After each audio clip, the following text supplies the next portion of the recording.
guess I'll hit old record. All right, we Gucci. Mic check, 1 2 1 2. Yeah, it's kind of late for that, man. We already recording. Nah, man, it's never too late to do a mic check. You can never go wrong with checking on your mic, bro. Nah, man, it's too late. I'm telling you, it's gonna be. I don't know what day it's gonna come, but it's probably gonna be a day where we learn a hard technological lesson because there's nothing technology based that you can do. Where one day you don't learn that hard technology lesson and shit fuck up on you. That hard technology. Yeah, bro. That's a hard technology lesson to learn. Like where you got some shit going and then like you've been there like when we shoot the videos, the YouTube shit, and like the mic goes out like halfway through. See, that was in the beginning when niggas was fucking up, but you get to a certain point where you have nice shit and you know it's not gonna fuck up. No, that's not. I've seen like thousands of dollars of audio equipment like fuck up in a moment. They must have done some shit wrong. And it's like, oh shit, bro. Like, damn, this $10,000 mic just stopped working. None of us are qualified to fix a $10,000 mic. What are we going to do? And then, well, I mean, the particular situation I'm thinking of, it all came down to we were just like, fuck it, we'll wait till the nigga who shit this is get here and fix it. Because it was like studio equipment. Yeah. It was like, I don't know how to fix studio equipment. I feel you. I know how to turn a couple knobs and sliders, but you know, once shit gets technological and shit starts working, that's beyond my hands. That's it. The control of what I can do. So fucking man. Shit, but welcome to Episode two of we ain't following the name. We still ain't following the name. Still untitled, unmastered. Yeah, still untitled, still unmastered. This is still the rough version. It looks better though, man. I like how the shots looking so far. Like I ain't gonna lie. No, we got the mic. We done upped our audio equipment. I had a couple niggas DM me about the audio. For real? Yeah. It was like, oh man, it was cool, bro. You know, with the audio equipment a little better. I was like, oh fuck y'all niggas. You know? Right. It was last minute with the plug and play mic. But fuck it, we made the episode 2, man. That's an accomplishment. I know niggas who started shit and didn't make it past episode 1, bro. So I condemn us for making it to episode 2. Yeah, another day, another week. Another day, another week, bro. It's been an interesting week too, man. Like I feel like this week we got way more to talk about than we did last week. Well, man, first, how's your week going, man? Before we get into any news topics, how are you doing? It's been cool, man. What did I do this week? I had my birthday. You know what I'm saying? I lived to see another year. You are getting old. Nah, I lived to see. First off, nigga, you're older than me, so I'm old. What does that make you? Older. I guess, bro. Whatever. Live to see another year, bro. You know what I'm saying? Happy birthday to me. Clap it up. Boom, boom, boom. What else? Did I do anything special this week? I mean, I went to that Baby King show. How was that? That shit was lit, bro. Like, that nigga's gonna be a star one day. Who is Baby King? Baby King. Sorry. Baby King is this rapper. I think he's from the West Coast. I want to say he's from LA. I mean, he's just been making a lot of noise and shit. I learned about him because there's this girl I know who was on her live stream one day. And I just was like, oh, who's this you playing in the background? This shit sound lit. She was like, it's Baby King. And you know, like, you know those types of women that be like in the mix? So like, you kind of trust their opinions on things. Like, man, you're around enough clout niggas to know what the clout going at. So I was like, hey, let me look into this nigga. And that nigga is dope. It's rumors out that he's like Kendrick Lamar's like nephew or cousin or something. I don't know if that's true. I had people telling me that first, and I seen on a couple articles and shit. But yeah, so this rapper from the West Coast making noise. That shit was lit, bro. Like he ain't have no other acts on the bill. He still brought like 200 people, which is pretty good. But that's wild. What if this is the thing that gets it out that he's Kendrick's nephew? Like, what if he didn't want the world to know and this is the thing? Nah, I mean, I learned about it from somewhere, so it got to be there somewhere. We wouldn't be the first one. I mean, it could be like an industry thing. I mean, I guess you're right, but that means that eventually it would get out there, bro. Like, eventually somebody would have put the beans out there that Baby King is Kendrick Lamar's nephew. Like I said, I don't even know exactly what he's. I don't know if his cousin. I don't know if his nephew, bro. I don't know if it's just like the little bro from the neighborhood and he just called him his cousin, bro. It could be some gang. Okay, it could be some gang shit. I don't know what the relations is. Gang shit, bro. Like, I was watching this. Who was it? Snoop Dogg and Top Dog from TDE were doing a panel for Revolt, and Snoop was asking, I think he was asking Top Dog how him and Punch, the other guy, met, and then he was like, "Yeah, we're cousins," and then Snoop Dogg was like cousins or like cousins, and he was like, like cousins. If you know what I mean, you get it. And I was like, huh, is that like gang? Is that the only thing I can come up with was like, is that gang culture? Like, is that Crip culture? I mean, it could be, like buzzins, cousins. Yeah, like how Crips call each other cousins. Like, so he's my cousin, but he didn't. So it could but be, he didn't like clarify what he meant with it. Exactly. So it could be the same thing. It could be like they could be, it could be Kendrick. Bro, I think Kendrick has killed somebody, bro. Kendrick has definitely done some gang shit because he got some early music where he sound like a nigga with some troubles on his soul. I mean, he's low key admitted to it in his songs. He just, was smart about how he did it. I mean, he was, young and dumb, bro. Young and dumb hood rapper turned, conscious, not as hood rapper. And not as hood rapper. Yeah, I don't think Kendrick going around like smacking niggas up anymore. I can't see it. I don't know, man. I can see it. Like, I can see Kendrick setting up a meeting with a nigga late at night so nobody would see him. And he's smacking this nigga around in that room. Nah, bro, hell no. Nobody gonna let. First off, Kendrick is a small guy, bro. You're not just gonna let Kendrick smack you. First of all, I feel like Kendrick. I mean, what you mean?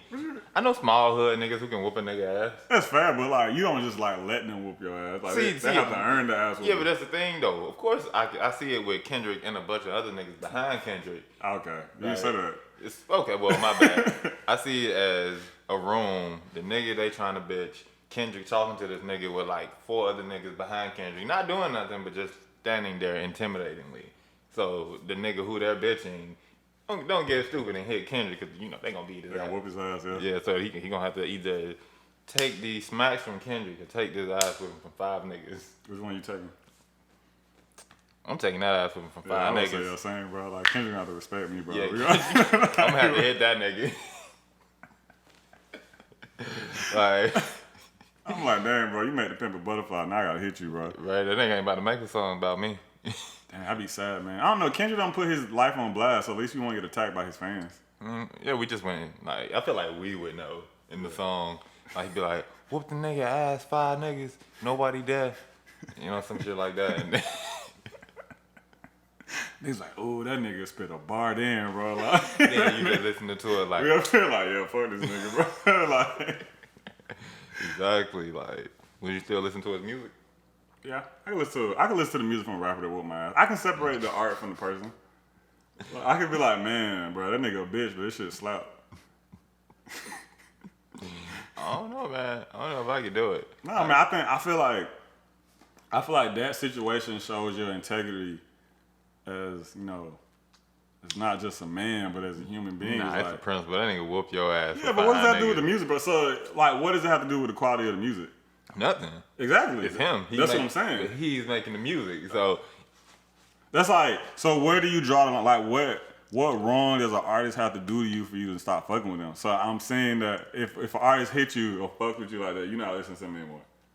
See, no. See, if it was just Kendrick, then I might listen to his music again. But if he's whooping my ass with 5 other niggas because I hit him because he hit me, like, it's the principle at that point. Like, you can't, like, it's but those other 5 niggas don't make the music. I mean, I feel you, but he had them there for that specific reason that if I did hit back, whoop this nigga ass with me. But that's called good security. That's called a good security team. What do you mean? Like, what if it's not even his security team? It's just some big niggas. That's called good friends, bro. Like, I would hope that if we was in a room and a nigga hit me, like, I would jump that nigga and be like, yo. See, you said, wait. It depends. It depends on the situation. Like, it depends on how big that nigga is. It depends on if it looks like, okay, he hit you, but I can clearly tell you about to whoop this nigga ass. Like, ain't no point in us jumping in. That's fair. Like, but if he like whooping your ass, like, man, I'll come break the fight up. Nah, whatever, bro. You said nah, whatever. Bro, you gonna let that nigga whoop my ass? That's fucked up. No. That's even worse. How? For you to stand there and let me get my ass? See, no, I wouldn't let you get your ass whooped. It would just I would have to be like, oh yeah, you're not about to win this. So basically, if he hit you like 3 times back to back without you landing anything, okay, all right, man, I gotta break this up. Hey, bro, chill, bro. All that black on black, bro. Ain't even worth it, man. Yeah, exactly, man. Man, whatever, bro. All right, how was your weekend, bro? What you do, man? I saw you bailed on the big crit shit last minute. Hey, man, I hate driving. So you hate driving? I hate driving, and this concert was like almost an hour. Nah, you gotta paint the story, bro. Let niggas know what's up. Well, there was this Big Crit concert last night. His last The last stop. the last leg Stop. of his damn, what was the name of that tour? What was the project? Is it named after the project? Nah, it's not named after the project. It's not. Cadillactica Part 2 First tour. of all, my nigga, Cadillactica came out a minute ago, and I said Part 2. and it's not Part 2. Damn, this just feels disrespectful. Is it the King Remembered in Time tour? What's wrong with you? It just feels disrespectful. It's not the King Remembered in I Time guess tour? I could just. That's first off, that's a very good generic guess. The King Remembered in Time tour. That's a safe guess. I mean, I feel you, but it feels like you're being disrespectful. Nah, man, I'm being serious. It was the From the South with Love tour. Ah, From the South. Like S-O-U-F or S-O-U-T-H? FROM. No, nigga, South, nigga. Oh, my bad. Nigga, what? Oh, no, just regular South. It's like South. Yeah, with a TH. From the South. Yeah, with love. tour. And his last leg was in Atlanta. Last His leg, man. last leg was in Atlanta. The last goddamn date. I bought tickets maybe 4 months ago. 4. I remember that day. I said 3, like 4, you know. But it came down to I mentally prepared myself to drive 20, maybe 30 minutes, 25 at the most, for real. So I look it up before I leave, and it's almost an hour to get there. It's 42 minutes. No, it was definitely more than 42 minutes. It was like 47 going on 50-ish. You know, with Atlanta traffic. Who knows? It was 7:30 at night. There was no traffic. Still, the concert started at 8. Okay. Like, so, First off, that nigga was not walking out on stage at 8 o'clock. I mean, I feel you, because he had the other niggas performing. He had Damani Harris and Rhapsody perform. So I'm pretty sure they went before him. Yeah, he probably didn't go until like 11. But still, it's not about that. It's that drive. I hate driving. And, you know, I figure, you know what? I can eat this L. It's no big deal because I don't feel like driving. All right, let me play devil's advocate. So, when you bought these tickets 4 or 5 months ago. 4 months. Four. 3 or 4 months ago, whatever. When you bought these tickets 3 or 4 months ago, that's when you were still in Griffin. Yeah. So if we had not moved, you would have had to.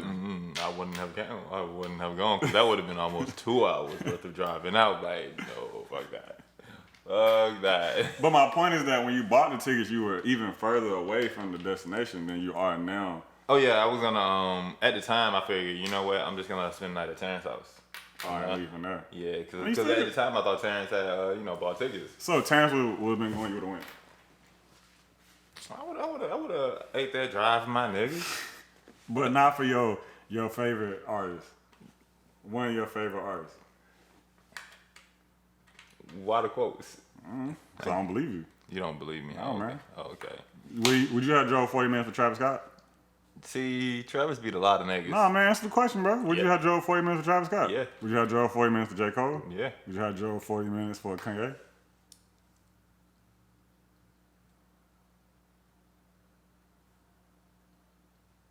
You would have drove 40 minutes for Kanye. I'm really thinking about this, man. Because when he did his Sunday service, I honestly didn't care. When he did But it, just because you knew it was going to be a church service involved. Did you not care about the Kanye part or about the church part? kind of both. Nah, you care about the Kanye. No, but he is his Sunday service. Like, That's not. I mean, yes. Yes in the very literal sense, but no in like the Sunday service isn't all him. people wouldn't go if it wasn't for him. It's not true. I go to yeah, you're right. You're right. But the point is, you would have drove for Travis. You would have drove for J. Cole. You would have drove for. You probably would have drove for Kanye. Okay, I would have. Yeah, I haven't said yes to Kanye. I would have drove for J. Cole, Travis, Kendrick, Drake, and Uzi. That's it. That's it. You want to drove for Young Thug? Damn. Actually, yeah. Hell yeah. I would have drove for Young Thug. You want to drive for Blueface? Nigga. I'm just testing the water. I'm trying to see where you fall. I don't even know if Blueface get that 20-minute drive. I'm just trying to see where you fall, bro. I'm just trying to see where you fall on your fandom, man. Blueface can get an Uber that's already paid for. Who just out here paying for Ubers? Exactly. Wait, nigga, what? I don't get it. So that means Blueface ain't getting a drive. Blueface ain't getting attendance from me. Okay. So you then drive 40 minutes to go. Almost an hour. Don't try to downplay it. I'm not trying to downplay it. It was 40 minutes. Like total time, yes, but total time it was gonna be like there and back. It was gonna be like an hour and 40 minutes. It's not bad. Shit. It's not bad. Yeah. Bro, like, no, so you want to drive 40 minutes to go support and show love to an artist that you said is one of your favorite artists. That nigga needed you, bro. Yeah, I don't think so. That nigga needs you. I don't think so. He probably looked out into the seat where he's supposed to be and was like, man, what a nigga is supposed to be right there? I hope he okay. They were standing thing. Do you remember at the listening party he did? Big Crit did a listening party here like 2 months ago, and he rented out a planetarium. That shit was cool as fuck. It was. Do you remember at that shit? He was like, he has fans that he remembers by names and face because he's seen them at the shows over the years. You could have been one of them fans, but you could have walked in. He was like, "Oh shit, my nigga, you was at a listening party." You don't know that. First of all, you don't know that. I know that nigga didn't see me because I'm almost 100% sure I was wearing all black. It was dark in there. And I wasn't even sitting in the front. No, I remember when we went to get the like cinnamon rolls and shit, and he That like nigga walked past. He probably saw you, bro. He probably saw you in passing. He probably saw. I was like, "Oh, that dude looks interesting." Like, what the fuck? Bro, no. Oh, that's an interesting looking fan. I'm gonna remember that him the next time he comes. I don't even remember that. Yeah, you don't remember that? No. Him walking by when we was getting the cinnamon rolls. You remember he had the cinnamon rolls and pieces and shit? No, I remember that, but bro, I remember I was on acid. Oh yeah, you were. That night was wild. That planetarium was wild. Like, That planetarium was basic as fuck. No. It was not wild. You were just in wild conditions.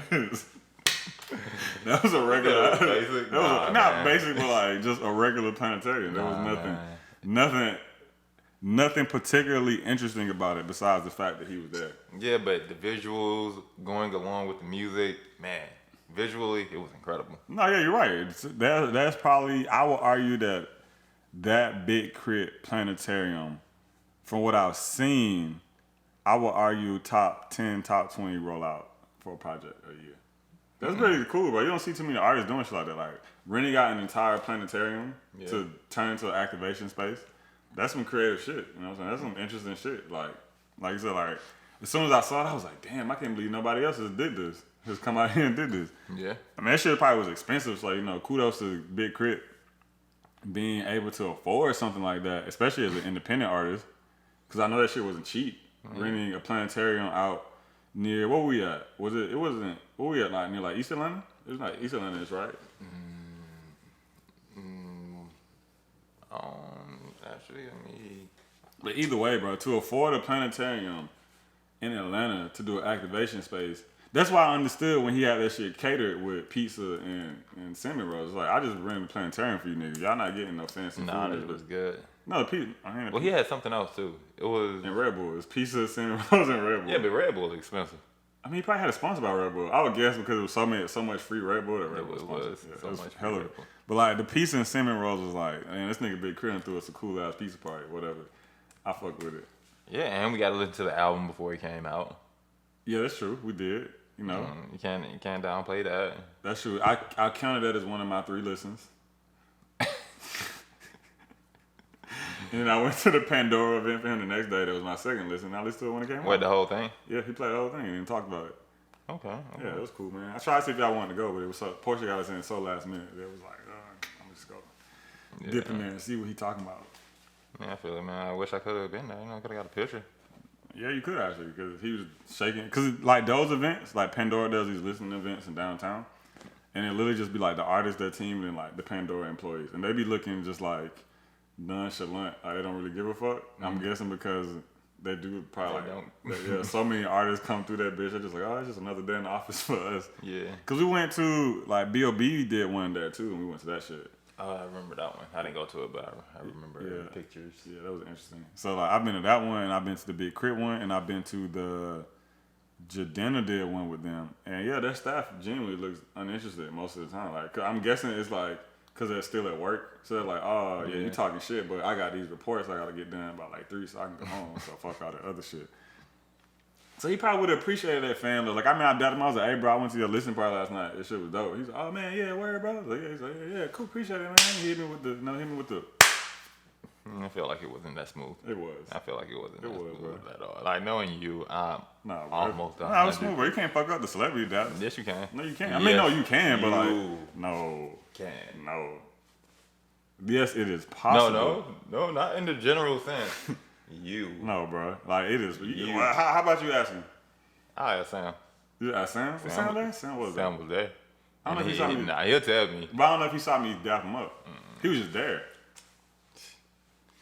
Well, man, just going off of your history of daps. All right, man. All right, whatever, bro. We're not gonna sit here and deal with my dap slander, bro. What you want to get into, man? You want to start music, bro? You want to start video games? You want to jump into this anime shit? What you want to start with? We started with music last week, so let's jump into tech/gaming, I guess. Tell you want to jump into some gaming shit? Pokemon Sword and Shield is out. Yeah, I said tech/gaming. Yeah, but you know, game was the last thing I heard. I saw you was listening. It was the last thing I heard and the first thing I saw on my note sheet. You was listening for what you wanted. Pokemon Sword and Shield came out. First thoughts, man. I'm like, you know, we like collective like 10 hours of gameplay into Shit it. kind of trash, for real. You said it's kind of trash. Yeah, shit kind of trash. You don't believe that. I don't believe you. Shit's kind of trash. How is it trash, bro? No, just playing. Yeah, exactly, bro. I was like, I don't believe you, bro. I watched you sitting here play it. Like, you wouldn't put that much time into it. Wait, did you get to the second gym? I haven't even gotten to the first gym.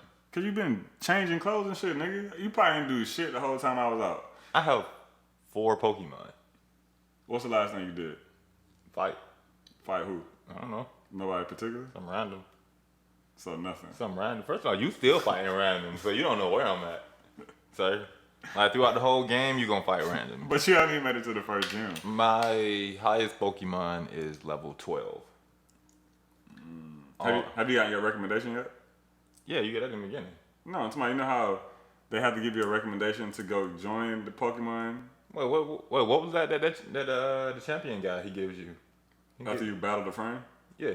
Yeah, okay, yeah, that's a recommendation. Okay, yeah, I got So that. you on the way to the first city to... Yeah, man. I'm already in the wild area, all that. Oh, okay. Yeah. My bad, bro. My bad, bro. I mean, I only ask because, like, I'm trying to see how many people I know with it gonna stick it out long enough for me to be able to whoop their ass. Because I keep seeing all the reviews I keep reading about it from, like, gaming YouTubers I fuck with or just people I know about it in general. I feel like the complaints they have for it, while justified, so a lot of them are justified. Like, what complaints? Like, not having all the Pokemon in it. Funny enough, you know how Tay was complaining about the tail whip thing? I seen a couple complaining about animations, how they feel like the game was being lazy with certain animations like tail whip. I mean, because, well, after playing it, it doesn't feel like a full-fledged, this was built from the ground up from the Switch, well, for the Switch. Even though I feel like it was. I feel like it was just 80% modeled, at least gameplay features, and everything else after the older games, you know? They were pretty much Like the DS games? Yeah, they were pretty minimalistic as far as, like, what they were doing. So I figured they went with, you know, why stray too far from that? Because when I first started, I was like, so it's not like a complete open world game like they made it seem, or made it seem like it would be. It's open world in certain parts. Yeah, exactly. And like when you're in the towns and stuff, it feels just like every other Pokemon game, just with better graphics. Yeah. I was hurt that my character couldn't like hop a fence. Bro, right? I was like, man, to you're taller than this fence. You're taller than this little edge up. But it's like, and I may only be thinking this because I started them at the same time, but it's like since I started playing the Zelda Breath of the Wild game, now that's what I compare the Pokemon game to, because it's like, I mean, that's what everybody was comparing it to. Yeah, which is fucked up because it's like they're not the same game, not the same type. The graphic style isn't the same. The fight play isn't the same. But that's the only open world game of the same caliber that the Switch has that we have to compare it to. So I understand why it gets compared to that game. And Zelda's much bigger and it has so much more. Yeah. As far as mechanics, like features, animation, all of that. And the open world thing is one of my complaints because. Like, I don't like that you can't rotate the camera all the time. Yeah. I don't like that I can't go venture off into this little corner of the map that was cool as fuck.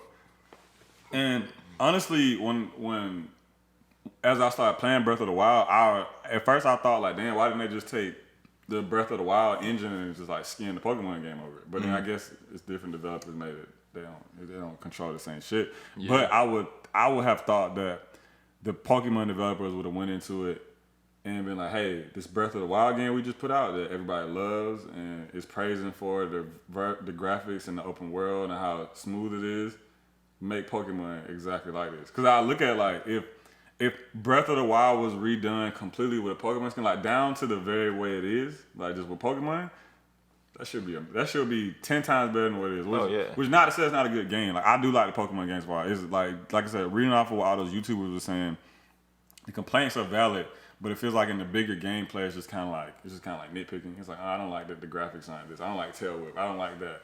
You can't do this. But the game so far is amazing as fuck.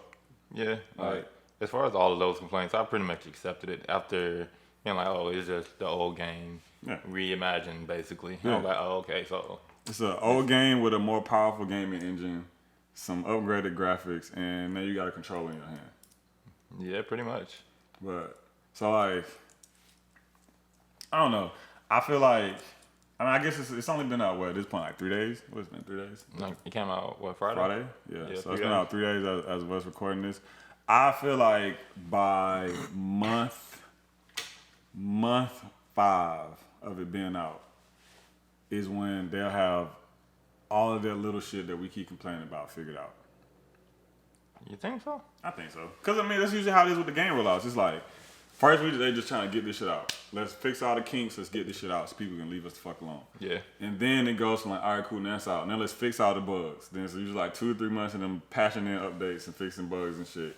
And then it's usually after that point where we start to see the real vision for their game rollouts, because it's like, okay, we got the game out, we fixed all the problems, then we can just start inputting new shit as the game goes. And I think once it makes it to that point, because it's going to make it to that point, because we probably not getting a Pokemon game for like 3 years, I feel like. Maybe more than that. Maybe more than that. So like, I feel like once it gets to that point, they're going to get in their bag, bro. Because like, there's no way that they're going to let one of their flagship franchises not have one of the best games for the next couple of years. Especially not with it having the power of the engine of the Switch behind it and just the capabilities of the Switch behind it. Yeah. That's how I see it. Because like even we were talking about before this, when we were talking about what were we saying? About how they probably have the ability to track gameplay through switches that are connected to the internet. Like I'm 1000% sure they can do that shit. Yeah. So I feel like they're going to be able to see points where it's like, oh man, you know, Pokemon gameplay is down 15%. We gotta do some shit. Boom, let's make an event where now you can catch these 10 Pokemon. Even though they say they're not gonna do DLC, I don't believe them, because DLC is an easy cash grab for Pokemon, and Pokemon has been all about the cash grab since that shit came out. Pokemon was literally like, them niggas have literally admitted to, we just make all this shit to sell toys and shit, bro. So it makes me think when I hear them say we're not doing DLCs, we're not doing none of that shit, it's like, I don't believe you, because easy ass money.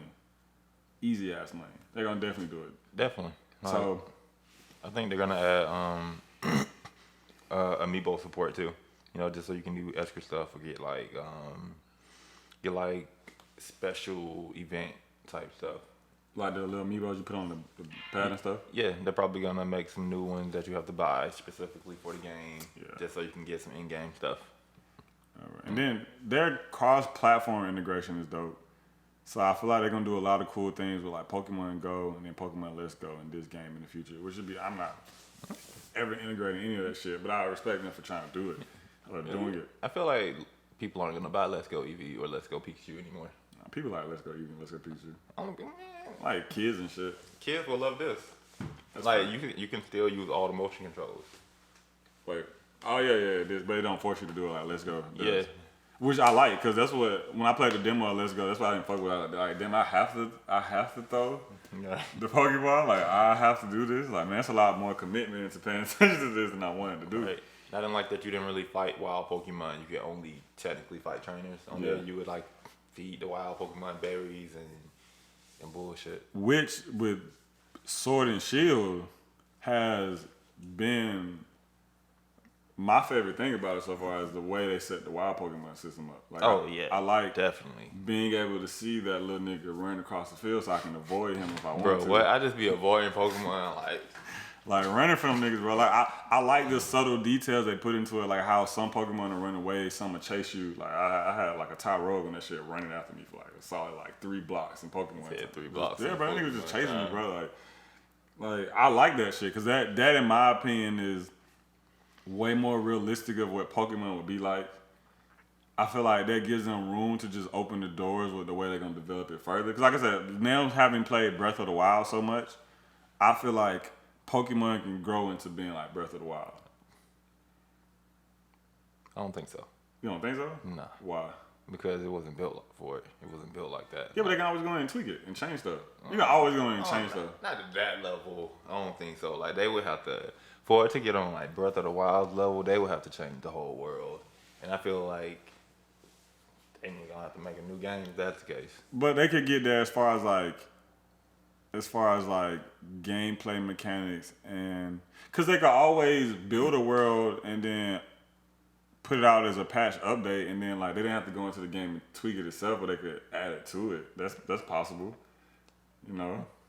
Yeah, so you could always free. I mean, it probably won't be like, but it'll be worth it. I feel like it'll be worth it. Yeah, people would definitely buy it. Cause I just hope the one thing I've always wished for with Pokemon games is I just want to be able to travel all the regions. So like if they literally added a feature where like if there was like a DLC where I could buy like the Kanto region and then travel through that shit and then go to the jungle, like I would do that shit. I can get special Pokemon in that region. Yes, bro. Like I think that's how they should do it. I think you should be able to travel to the different regions once you've beaten the Pokemon League and shit. Yeah. And then be able to take over those regions. And if they build it out that way, I look at it like, they're not gonna do that shit. I was gonna say I look at it like it'll be more fun for us playing it because like you get to kind of live like the Astron. Like I'm just going to all these worlds. Yeah. But as I was saying, I thought about they're not gonna do that shit because then it would kill the sales of the actual games, like the older games, and they're gonna be like, nah, nigga. I feel like they're gonna discontinue the DS at some point. I think they did. Did they? I think. I thought I read something about them getting rid of the DS. Like last week. Oh, you put DC. Wait, yeah. what? Nintendo has decided to. The DS Lite. I guess that's fair. I get rid of DS Lite too. I mean, I would get rid of all of it, honestly. Yeah, the Switch is bro. They're gonna take the money at all angles, bro. They want all that. Hold on. They want all that shit. 3DS. Then they said that 3DS has been discontinued. This was in 2017. So they don't make 3DS anymore. Was that the last DS? I don't know. Like, did they still release like every year? So they might do that. I mean, I don't know, because I think, but I don't remember seeing like any like DS commercials or games or anything being talked about for it. Me neither. So they probably did get rid of it, and it's like the Switch is basically just an upgraded DS. So I feel it. Yeah. It's like why try to get you to buy 2? We can focus on 1. That's less production time. That's less money put into teams to make this shit. There's more energy they can focus on all these one-off developments we have. And then y'all niggas ungrateful anyway, so we're just gonna give y'all one system and tell y'all to shut the fuck up, and we're gonna make what we feel like making for it. They might have like a big sale for the 3DS. Like a going out sale? Yeah, for like Black Friday. Does that shit say $20? What? That Game Boy gift set? Yeah. Yeah. What do you get with it though? Is that a fake Game Boy? It's like a keychain. Yeah, I feel like you don't get a Game Boy. Yeah, you probably get like the mini shit. What is this? Yeah. Is it a Game Boy? Nah. Is it? Nah, that keychain too big. Yeah, that's a keychain shit. I mean, you get a mug. Weak ass. A mug. Yeah, you get a mug too. The mug is actually kind of hard. 2 mugs. I ain't gonna lie. Includes a Game Boy notebook. Is that what Game it Boy is? mug. Oh, that's a notebook. Notebook, yeah. That's lame, bro. Why Target playing with niggas' emotions like that? Oh, you get a notebook, 1 mug with cookie pocket. A cookie pocket on the mug? Yeah. What's a cookie pocket? Like a pocket for a cookie? But what is that? Like what? Does it have a picture of it? So it has to be one of these. Like, or maybe that's just the front and that's the back. Or no. I see. When it gets hot, the screen comes on. Ah, that's actually kind of cool. Yeah, that is cool. That's cool. I'll get that. $20 is not bad. And a bottle opener. That's not bad. I would get that. Yeah, I don't know, man. I recommend Pokemon shit. I'm gonna play that shit at least till I beat it. Then play it some more. Yeah, play it some more. Give all my niggas a smoking at least once or twice. Probably give a couple fans a smoking. I'm sure I got some niggas that play this shit. If you play Pokemon, bro, hit me with your friend ID. I'm handing out the smoke after I beat this shit. Actually, nah. What I say? Once I get... Sure. I just beat the 3rd gym. So once I get to like the 5th or 6th gym and I decide to finally pay for the Nintendo Online shit, I'm handing out smoke to any nigga that want this shit. Any nigga that want it. Any nigga. Bro, we should do a Pokemon tournament. Niggas, we never did the Smash tournament because y'all niggas don't want the smoke. I mean, we do both, bro. Why we can't do both? Well, you need Nintendo Online to play Smash Bros. Online too, right? Yeah. That shit's ass, bro. I hate Nintendo. I mean, it's everybody. You can really blame Xbox because they had Xbox Live first, and then they made niggas pay for like a subscription service. Then PlayStation Plus came, and then now Nintendo Online. I hate them niggas, bro. I hate the game industry. Yeah, I do too. Niggas just like, oh shit, it is some money over here, bro. Honestly, what else we got? What else we got in the game world? Google Stadia comes out next week, or what's today, Sunday? Yeah. Yeah, next week. What's that? Google's gaming system? Yeah. Oh shit, I didn't know that shit was coming out. Actually, I take it back. Let me back up. I thought it already came out. I thought they were, because they've been talking about this since like last year, right? Yeah. But it's pretty much the first like major streaming gaming console. What do you mean? Like there's no dish, there's no. They was all cloud based. Yeah, nothing to download. Like even when you buy the system, like off of Google, all you get is the controller and the Chromecast. Like that's it. You plug it into it, and apparently they say hardly any load times. Like really no boot up times. Everything screaming, 60 frames, 4K. How much is it gonna be? Like the monthly thing. Well, the system. How much is the system? Well, with the controller, they have it on their website for $130. So you don't buy a system, you just buy the controllers, and it connects to. I mean, you honestly don't have to buy any of this. You can just buy the service and be able to be able to screen the games on your phone, on your laptop. So it's more similar to Apple Arcade than a PlayStation. More like, have you ever played PlayStation Now? Yeah. Kind of like that. Okay. But for anything with a screen, basically. Okay. So, is this a threat to Sony and Microsoft and Nintendo? I think it's. They got actual games. I thought they were all their games. No. They're gonna have like actual games. Oh shit, they got Red Dead Redemption. So it's like Redbox or like Netflix for games. Kinda, except for streaming based. That's kind of cool. That's an idea I can't believe hasn't been taken yet. Is a streaming platform for games, nigga? That shit would. But they don't have everything because they have to license it. Exactly. So they don't have everything right now, but their lineup is nice, bro. Yeah, it's pretty cool so far. They got Xenoverse 2, Final Fantasy, Ghost Recon, Football Manager 2020. That's kind of random.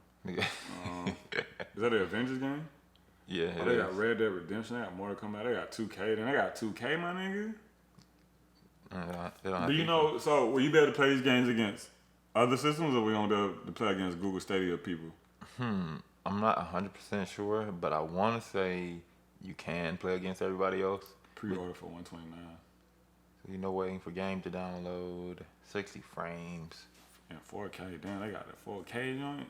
Oh wait, this 6 frames and still 4K, 180p, HDR, 4K. Damn. I mean, I don't know. So $10 a month. Oh, they have a free version. That shit probably gonna be ass. $10 a month isn't bad, bro. Cause like I said, it sounds like Netflix for games, and I feel like. I mean, that's basically what. Okay. No and yes. Like, cause they blatantly came out and said this is not Netflix for games. Like blatantly came out and said, no, this is not Netflix for games. Like you still have to buy these games. You can't just have their subscription and play them. Yeah, you can't just. That's not a thing. But if you pay $10 a month, It's basically like having PlayStation Plus, where they'll give you free games regularly, you know. But it just they pick the game. I mean, you know. Okay, that's not as cool. You said it's not as cool. Cause Netflix for games would go, bro. Like, you remember what's that one shit that used to have all the commercials and shit? The GameFly shit. Yeah, bro. Like, if GameFly had transitioned into like Netflix for games and just went in debt to pay all the licensing fees. And I don't know how that would work. Like the licensing fees would be a lot. It would be, but the money you would make off of something like that would have, I would think, eventually make the money back. I mean, but think about how many games you have to do it for. That's true. Because them having it at $10 a month. If that was like the Netflix of games, you have everything. Like there's so many games for $10 a month. Like, but I'm thinking licensing. So how much do you think it would be to license a popular game? Like, let's say licensing like a 2K or Dragon Ball Z or one of those big. Like, you think it'd be like $250,000 plus? I honestly have no idea. Yeah, me either. Like, so I don't know. Let's guesstimate and say that Sony's greedy. It's $500,000 to license a game. It's $500K to license a game. Okay. For a year. So if you can build it up to 50,000 monthly users for $10, I mean, you already made your money back. And I feel like it wouldn't be hard for a service. Not as easy, but I would think that a service like that big enough with the right infrastructure and marketing budget could get 50,000 gamers on that shit within a year. You know what I'm saying? That's what I'm saying. Like, definitely. But I guess if we look at like if one game like that is $500,000 a license, and then you need at least 10 of the biggest games on that to even make it competitive. I feel like you need more than 10. That's why I said at least 10 to make it competitive. Yeah. That's a lot of money. It is a lot of money, you're right. So now it's just pretty much if you got internet, you can play. You know, just go on, buy the game, stream it, don't have to download it.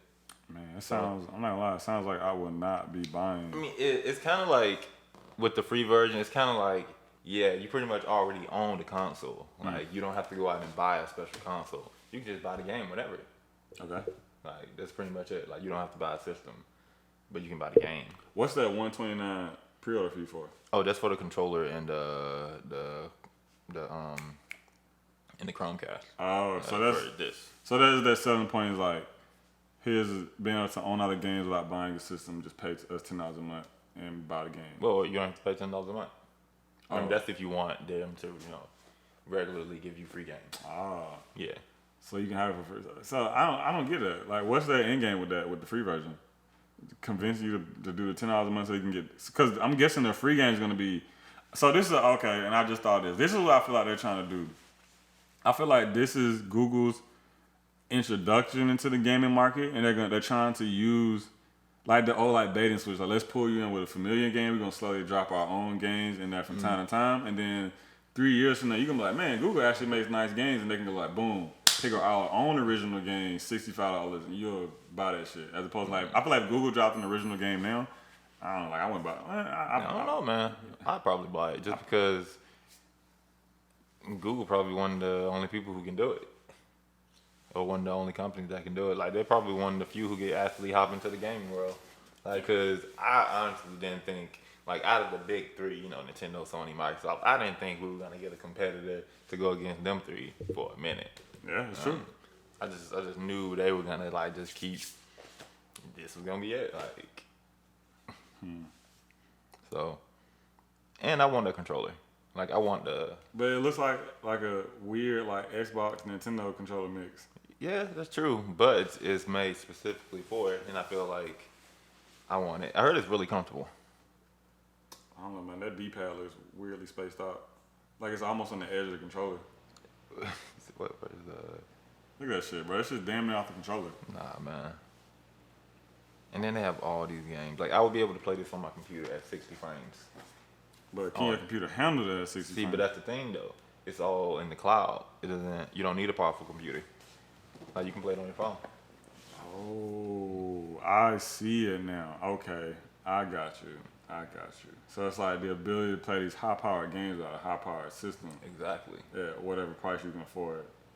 As long as you can afford the games. Exactly. I wonder how Google's gonna make their money off the free version. So you think Google pay licensing fees? You think they pay these the games have to pay to be on the Google thing? They probably paid for them.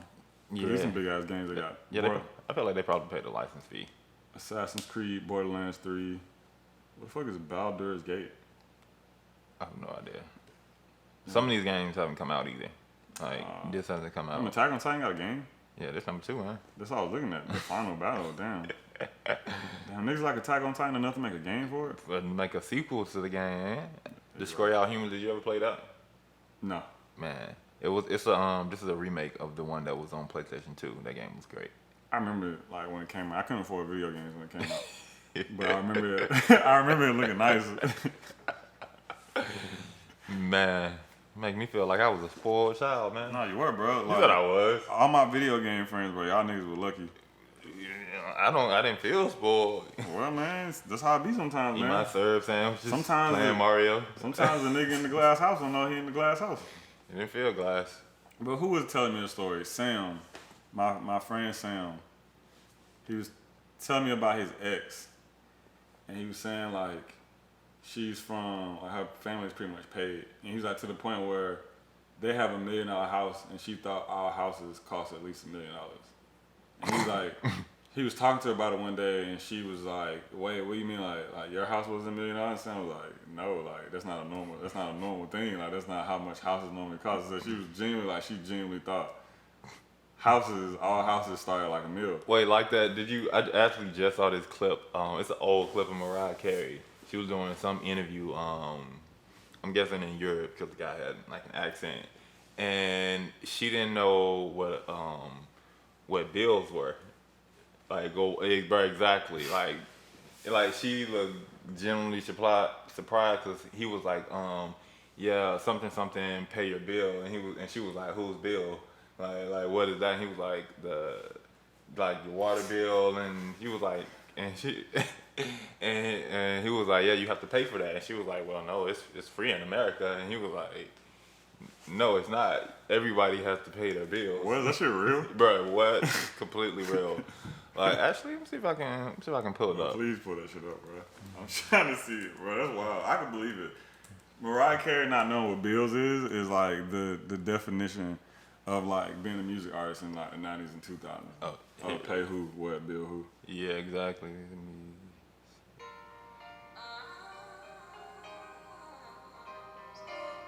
Mariah Carey doesn't know what an electricity bill is. See, I thought it was a water bill. That's even worse, bro. And your to-do list. I have a to-do list. Again, nothing like that. It's different. Real different. I don't think mine's that different. Mine's stuff like buy eggs. Buy eggs. Pay bill. Pay who? Bill who? I know, so bill like a bill. What is that? What do you? Like electricity. Oh, you have to pay for that? Yeah, I don't get it free. Get out of here, bro. In America, we get it free. No, you don't. You do. You feel like you do. You don't. You don't know the money's coming out. You think out. It is. You got so many things going on. Bro, what? But exactly. I thought this was like, wow. I thought she was fucking with him at first. Me too, but it really felt like she did not know. Bro, he was like, it might feel like you're getting it for free, but that shit is not free. Well, yeah, bro, yeah, exactly like that. That's basically how it was, bro. Like, you didn't feel like whatever, but you were, bro. Like, all my videos, bro, any kid. Nah, I knew what the struggle was. Nah, bro. You said nah. You didn't know the struggle of having no up-to-date entertainment.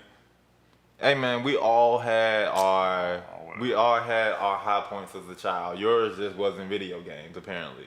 Nah, video games at some point. See, But so look, I stopped getting video games because I, as a child, took some time to be introspective and realize that I didn't need video games at that point in my life. Because I was one of those like angry kids that got mad at games, like playing shit. Man. To the point where like I remember telling myself at like 10 that I can't play games past 8 o'clock because I'm tired, and when I'm tired and I play these games and I get mad, I just want to break shit. So there was a point when I had my PlayStation, and I remember the day my PlayStation 2 broke, bro. That was like the last gaming system I ever had was a PlayStation 2. Mm. And it broke because I was coming back from my cousin Avari house, and I was walking across the street, I had in the book bag, and the book bag ripped open, and like it fell on the concrete, hit the concrete and broke.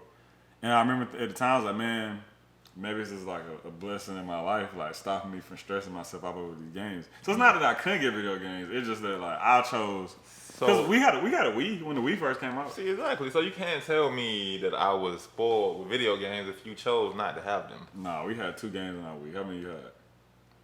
See, things are different when you grow up in a tech/gaming household. We had pretty much every game for the Wii, but we only paid for one. I remember that. Exactly. No need to get into other details. Either way, bro, like the point. See, we were so poor, we had to figure out ways around it. No, nigga, you weren't poor, See, nigga. did you ever walk to the store just to with your pencil or pen in your paper in your pocket just to go to the video game section and write down cheat codes, man? Yeah, hell yeah. Bro, I used to print out cheat codes at the school computer, bro. Like, do that shit off. You go to the little, like, the Goodwills, like the discount stores where they have, like, the on sale video game books and you look for a game that's still relevant in the, even though the book, like, 2 years old, you know what I'm saying? You should look for the shit you got. I remember all that shit, bro. But it got to a point where we would just go to there and just rip out the page, put stuff in our pocket and walk out. It was like, you know what, nah. They're not going to miss the P section on this page 86. Like, not even gonna know what's going. So, you know, and they could buy it and he'd be like, no, I bought it for this specific reason. Man, that nigga dumbass for not checking before you. I mean, yeah, you right. Like, dang, bro, you got at least look for the game you want and to make sure it was there. So yeah, man. Man, I guess, bro. Paid friend problems, bro. No, not. See, if anything, Jontavius was the paid friend. All y'all niggas would have paid friends. Nah. Jontavius was just an only child. Our friend Jontavius is our video game friend. That nigga is the friend. We would go over his house because he had every video game whenever it would come out. Because he was the only child, bro. That's a different kind of problem. That's the only child problem. See, I mean, it was basically just me and Tay for a minute. Paid friend, bro. Nigga, no. Two children living like only children. No. Bro, now that I think about we it. always wanted the same thing. Now that I think about you it. only have to buy Bro. one. Now that I think about it, bro, y'all might be my paid friends the whole time. I'm just not How? saying it. What do you mean? How? 'Cause I'm thinking about it, bro. I'm thinking about it. Y'all niggas had all the video games. Y'all niggas had all the tech We shit. have all the video games. Y'all all the video games y'all wanted. Sometimes we had to buy them. All the video games, We had to work for the money. all the tech shit. Like what? Like you always had a new phone. I see. I had to buy my own phone. You on average had a But new I phone. had to buy them. I had to get a job and work for this. Like, because I love cell phones. My mom was about to just be out here buying me high price cell phones. And you, as the paid friend No. with a certain level of comfortability in your life, decided that you were in a spot where you could go get the money to get this. I knew I didn't have any other choice but to get a job like a normal person, not a paid person, a normal person who doesn't have any money. So the normal person who gets the job to feed, clothe themselves, and make sure they live. I was a child. Whatever, man. I was still living with my mother, sir. Whatever, man. Like I said, like I said, bro, I can't believe I never noticed it then. But See, this is the thing though. Children who still live with their mother don't get jobs to survive. They get jobs to learn responsibility.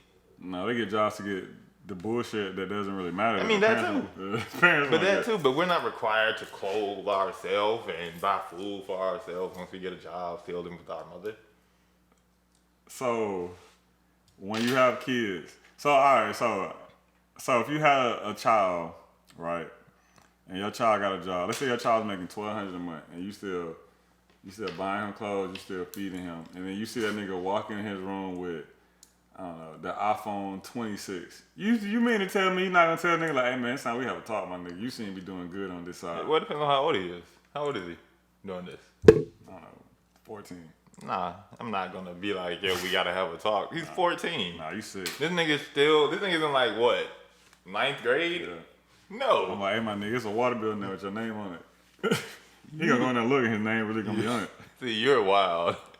You're wild, sir. Hey, my nigga walk in the house, like, hey, bro, like, what's up, dad? Like, these groceries like 182. I'm like, okay, like, you got my cash up? I'm just gonna walk out. I feel like cash up will still be around that See, point. when it gets to the stage of you're watching Blackish. Mm-hmm. When it gets to the stage of junior, Like, he graduated. He took the gap year in college. When he gets to that age, that nigga paying bills. Like, that's different. Like, that's a grown man. I feel it. So once he graduates, okay, I would say I would give my children a year after they graduate to start paying bills. So after they graduate high school, just know from that point on, in a year, if you're in this house, you are paying bills. I feel it. Well, cause I mean, I was reading this. I don't know if it was an Instagram post or a study. I don't know what the fuck it was, but it was somebody making the point about how a lot of problems that seem to come generationally with like black families is the fact that there's this black idea that the moment you become able-bodied, you have to get a job and start paying bills and shit. Whereas like other cultures, well, not all cultures, but like certain like more established cultures will allow their kids to like grow and find themselves without financial burden. So it's like, you know, like black parents are literally like, nigga, you 18, get a job and start paying some bills. No, I ain't gonna be like, yo, if you don't pay bills, you getting out. But they gonna have a bill, to teach them like bills exist. I feel it. Like, but I'm not just gonna be like, okay, he go half the rent plus half the bills. Like you're not gonna break them. Nah. Yeah. Like they gonna still have some money to do whatever the fuck they want to do. But Cause like that used to be one thing I used to feel like, I just remember thinking like being like 18, 19, 20, talking to my mom, is like, my mom would be talking about, it's like, man, like nigga, I just became an adult like last year. And you about to force these random responsibilities on me that I ain't never had to deal with before. What? my laptop about to die. You see a laptop about that? Yeah. Damn, man. Cold world. Yeah, I need to flip that switch. Go for it. All right, but.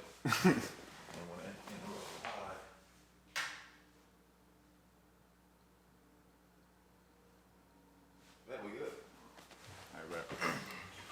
All right, bet. We back. What was I saying? About your child moving out. Oh yeah. So one of the things I used to get into my mom with, like growing up, I'm like, man, like I'm 18, 19, 20. I just learned what bills were. I still know what the fuck I want to do with life, or I have a direction that requires money that I don't really have because I'm 18 or 19. Why are you now forcing these very adult responsibilities on me? Like you wasn't just whooping my ass like 3 months ago, like a child With a fucking belt. And like that coupled with that post I saw, I don't know, at least I think when I get to the point where I have kids is like if they are in my house with a game plan and I can tell they're like really moving towards their game plan. And I just know the type of parent I'm gonna be like, if you tell me, you know me, like I'm tired of you tell me you wanna do some shit, I'm gonna make sure you do that shit. So I'm gonna be that way with my kids. Like, if my son is like, yo, I don't wanna go to college because I wanna be a YouTuber or I wanna be a content creator or something, I don't know, I'm thinking what it might be at the time. Like as long as if I wake up every day and I see him making videos and editing videos and looking at shit, like I'm not going to be like, all right, my nigga, you gotta go get a job. I'm like, you sit here and figure this out. But if he tell me like, yo, I wanna be a game developer and like, every time I walk in nigga room, this nigga like knock the fuck out.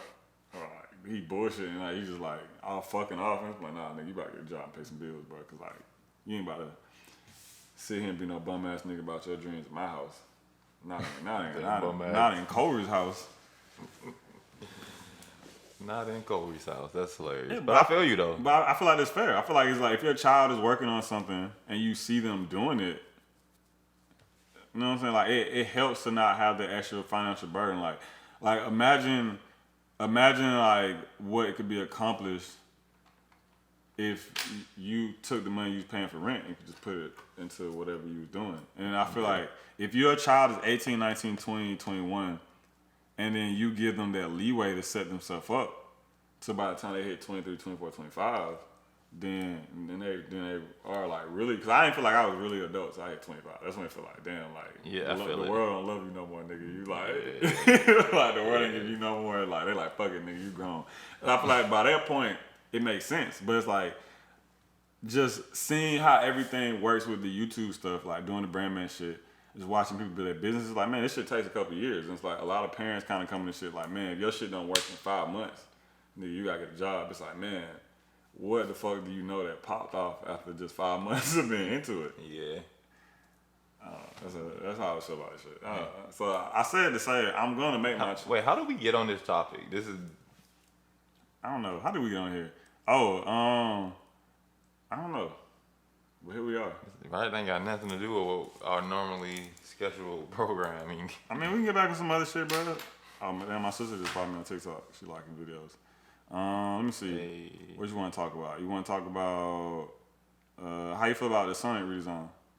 Did you see that shit? That looks much better. Much better, bro. Much better. Like that old one, he looked weird and creepy. Like his mouth looked scrunched up and like, bro, no. Nah, I saw that shit. No, the very first one. Yeah, his mouth was like too small. His legs were too long. But of course, I saw the design that shut down the internet over a day, bro. Like the internet was losing their shit over that shit. Like like those drawings where phone call. God damn it. And we're back. What were we talking about? Oh, the Sonic shit. Yeah, that first shit was ugly. The new one, the new update, I'll go watch that now. I mean, I would have watched the ugly one just to see like how the movie turned out. Nah, I don't know, man. I probably wasn't gonna go watch it. You would have watched it, bro. Because it's the first Sonic movie, right? Like the very first one, like live action Sonic movie. Live action Sonic movie. I feel like that was another one. No, I don't think so. Was it? I don't think so. I am thinking something else. They're not comparing it to anything. Yeah, that nigga looks way better. Like, I think the first design, he looked too human. Like I feel like they were trying to make him look too much like a person. like look at those long legs. Like, nigga look fit. He is fit, bro. Yeah, but this Sonic, he doesn't look fit, but he look like he can run fast. But it's like looking at that, like side by side, looking at them side by side, they tried to make him too human. Like he looks like a person in a Sonic costume. He does. Instead of like this is a Sonic tracksuit. Look, bruh, his face is just weird. Like, bro, you know what's gonna be funny? They all went through and made all these changes, and I bet that shit still don't do that great at the box office. oh yeah, definitely. Like niggas will bitch all about this shit, and nobody's gonna show up. Well, I ain't gonna say show up, but like, it's gonna do numbers. I mean, I'm gonna go watch it. You gonna go watch it? Okay, that's fair. Probably not gonna go watch it, but you know. But what? But like you will give it the consideration. I mean, the movie theater right there, bro. We can walk right out there and check it out. Oh, you talking about that one up there to the left? Yeah. I saw that closed down in 2011. Oh, for real? Yeah. Unless there's one inside the movie. I mean, I was wondering why that shit was always dead. I was like, man, it ain't never like, it ain't never nobody over here. yeah, because I was thinking that when I was walking home, I was like, man, there's literally nobody at this movie theater ever. So I looked it up, and it's like Greenbrier something, like 11. But yeah, it closed down in 2011, man. Well, never mind. I mean, it still might be one close to the mall. Man, I'll watch it when it comes to Netflix.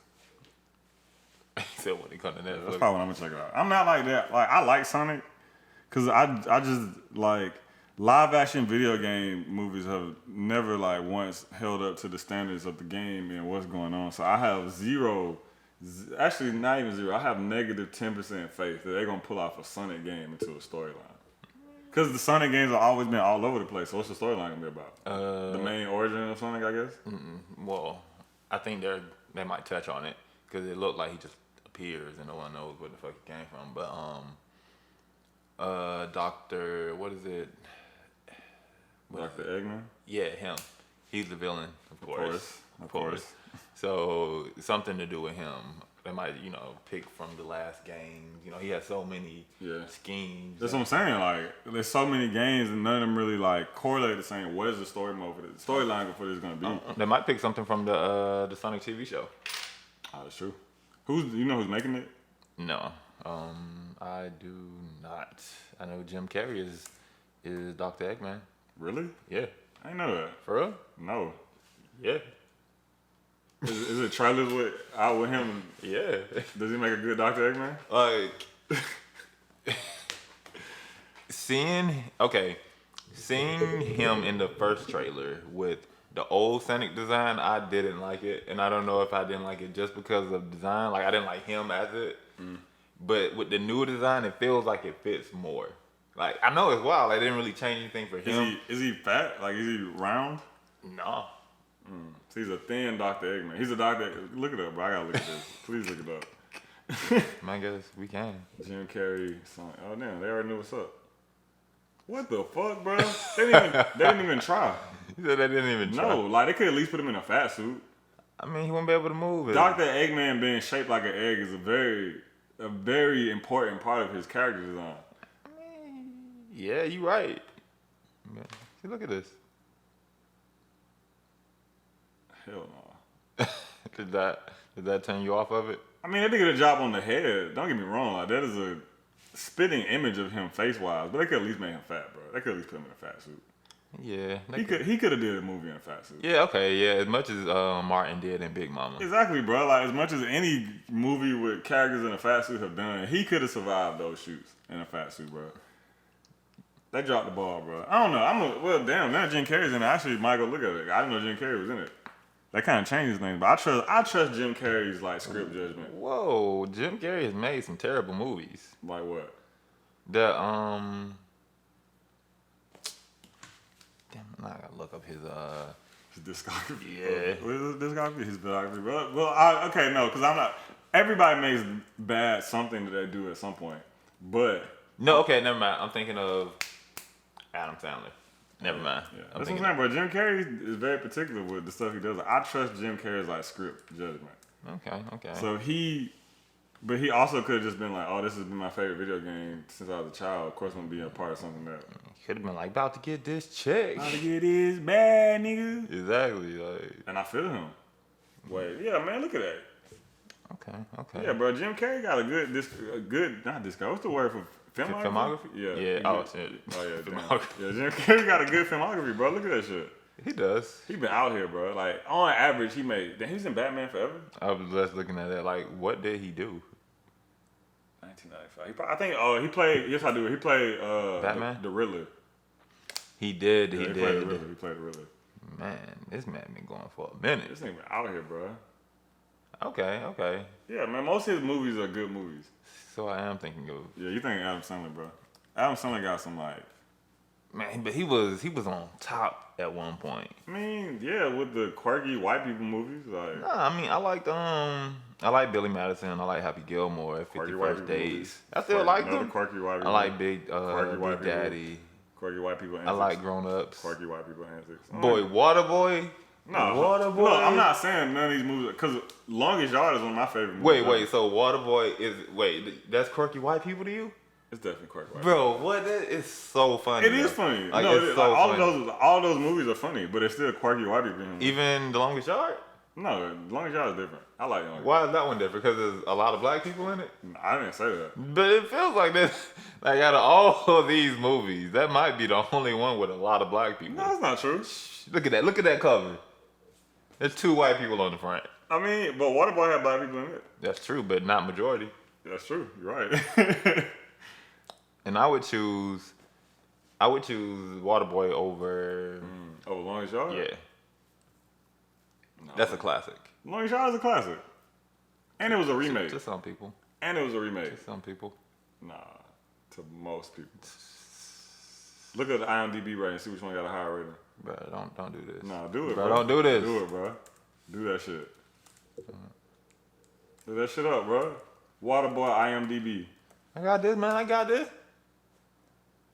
I guess. No, IMDb doesn't do ratings, does it? No, that's a. Rotten Tomatoes. Oh, they What? do. 6.1. I trust IMDb rating. You right there, man. Go type it in. Search bar right there. Damn. The Longest Yard. The Longest Yard. Oh, you're right. The Longest Yard. Nigga 6.4. Everybody know what's up. I mean, one came out beforehand. Like, he didn't have, it's, No, that ain't got nothing to do with it. I feel like it does. No, bro. That has absolutely nothing to do with it. I feel like it does. Absolutely nothing, bro. Either way, I said what I said. Longest Yard as a whole is better than Waterboy. First of all, it got a 0.3. Don't. So apparently, to the critics, both of them trash. So But this was slightly less trash. you want the Rotten Tomatoes, man? Bro, Rotten Tomatoes, bro, it's not gonna change shit. Look it up. Rotten Tomatoes, man. Waterboy. Is it the Waterboy? Or is it Waterboy? I thought it was the Waterboy. No, it's the Longest Yard. Oh, it's the See, Waterboy. I know what I'm talking about. 1998. What does shit say? That shit got 35. a 35 tomato meter, but a audience score of 71. I go by the audience score. I feel it. Okay. Because I'm not trusting these. I feel it. I feel it. The critics, I feel it. They be tough sometimes on some shit. Sometimes they pay it off. You said something that get paid off? Yeah. Is that proven? It's right there. Are you speculating? That's slander, man. You can't be saying things. I Like can. that. Damn, whatever, bro. What? The rock, but what about IMDb? What about Rotten Tomatoes, though? What do you mean? Why is it now? Why is it all of a sudden Rotten Tomatoes is the leader in this shit? Because they are the movie judgment people. So is IMDb. Nah, they show a movie they show everything about the movie, but this is is it good or not? This is that. Look up the Google reviews. You said Google? Yeah, Google got a review thing. Look it up. Look up the water. But it's a lot of time we spend on this movie on Man, this you pod. right. Whatever, bro. Whatever, bro. I'm just saying, man, what we at? We at hour 18 in, and we done spent the last 15 minutes talking about Adam Sandler. Whatever, bro. Cause I don't like this longest yard slam that you just randomly threw out. I didn't even say it was a bad movie. Yes, you did. No, I like the longest yard. You said it wasn't a classic. It's not a classic. It is a classic. Yeah, I'm not gonna change that. It is a classic. I like the movie, but it's not a classic. Bro, when Chris Rock died in Longest Yard, bro, that Damn, shit was... he did that. Exactly, bro. Exactly, I didn't even remember. Whoa, nigga. First off, I don't know what the fuck that got to do with anything. Okay, so 94% of people like this movie. Exactly, bro.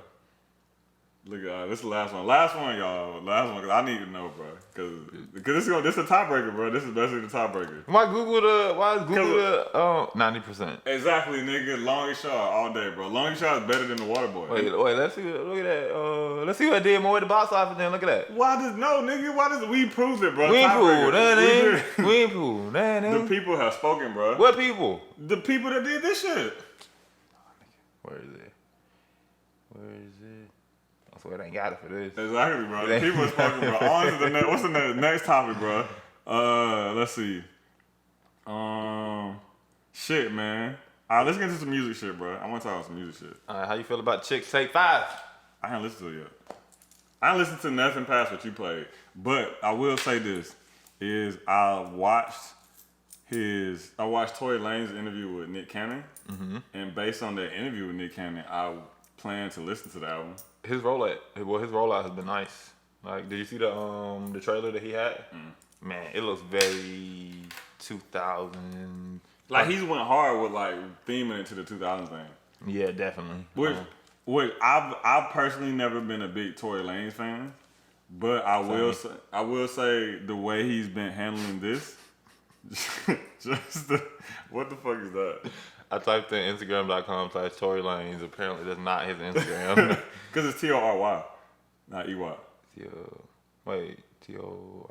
Oh, for real? Yeah. Oh shit. Yeah, bro. Okay. Yeah. I was like, bro, what the fuck is that? But like the way, even his Instagram story things before is nice. But like the way he's been setting this up, because like I didn't see the complete rollout, I didn't see the trailer, but I saw like the video, the T-Pain video. What's that song? The Sprunger, the Jerry Sprunger. He been running TikTok ads for it and shit. I see this fucking TikTok ads every day. Right here. Like this is what made me like, oh yeah, I'm gonna listen to the tape. DJ Desert Storm. One Umbrella Records presents Oh, shit. Chicks Take 5. Exactly. In stores this Friday. The already platinum album featuring Jagged Edge, Jermaine Dupri, T-Pain, Snoop Dogg, Chris Brown, Ludacris, The Dream, Maya, Mario, Trey Songz, Ashanti, Lloyd, Lil Wayne, Fabulous, and Slim from 112. Chicks Take 5. In stores this Friday. Why you still sitting there? That shit's hard. But like he's really going hard with the whole like 2000s theme to it, and I do fuck with that because that's a lot of effort put into it. Exactly. Like niggas don't do that. But Tory Lanez's music as a whole has never done it for me. So like, cause you listened to most of it, right? Yeah. So did you finish the whole thing? Let me see where I stopped. Cause if I'm more than halfway through, I think I can give a pretty. Okay, so I got to song 12 out of 18. Okay. And one of these is a skit, so I guess that don't count. Okay. Actually, no, three out of all these songs are skits. Okay. And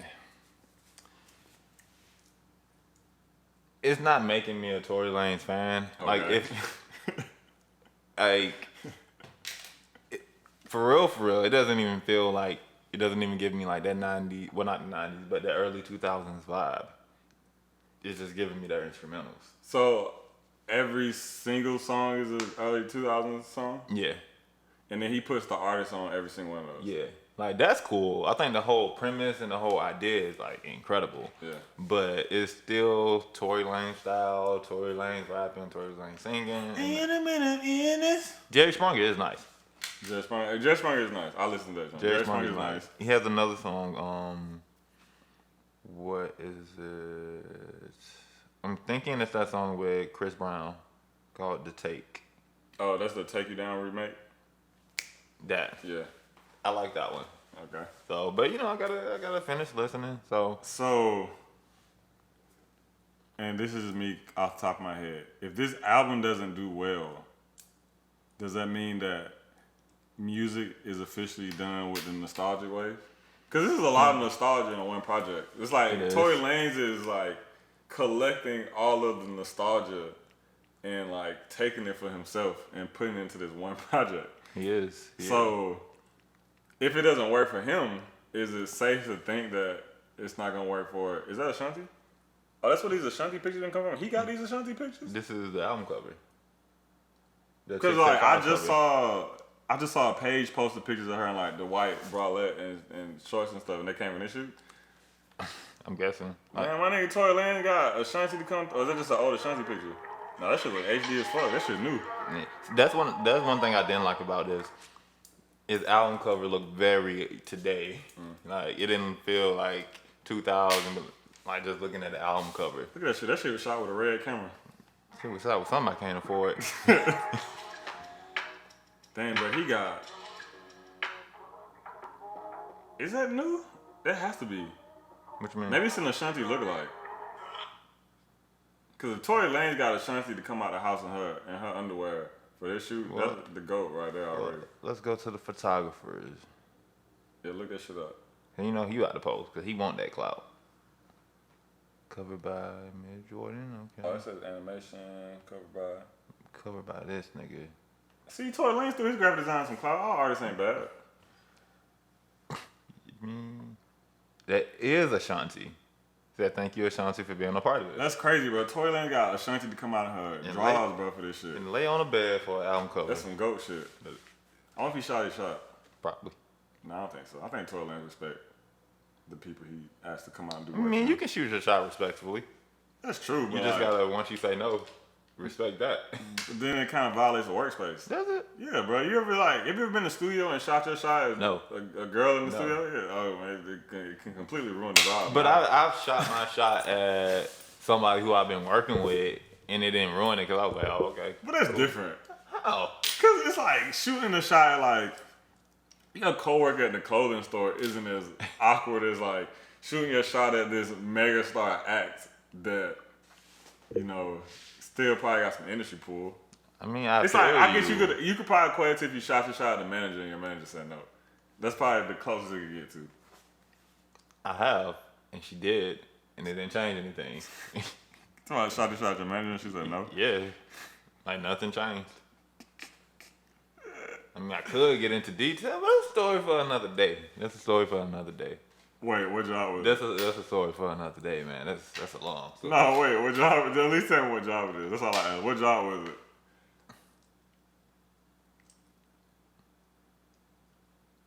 Like, which one did I shoot my shot at? Yeah, like what job was it that you shot your shot at the manager? It was a couple.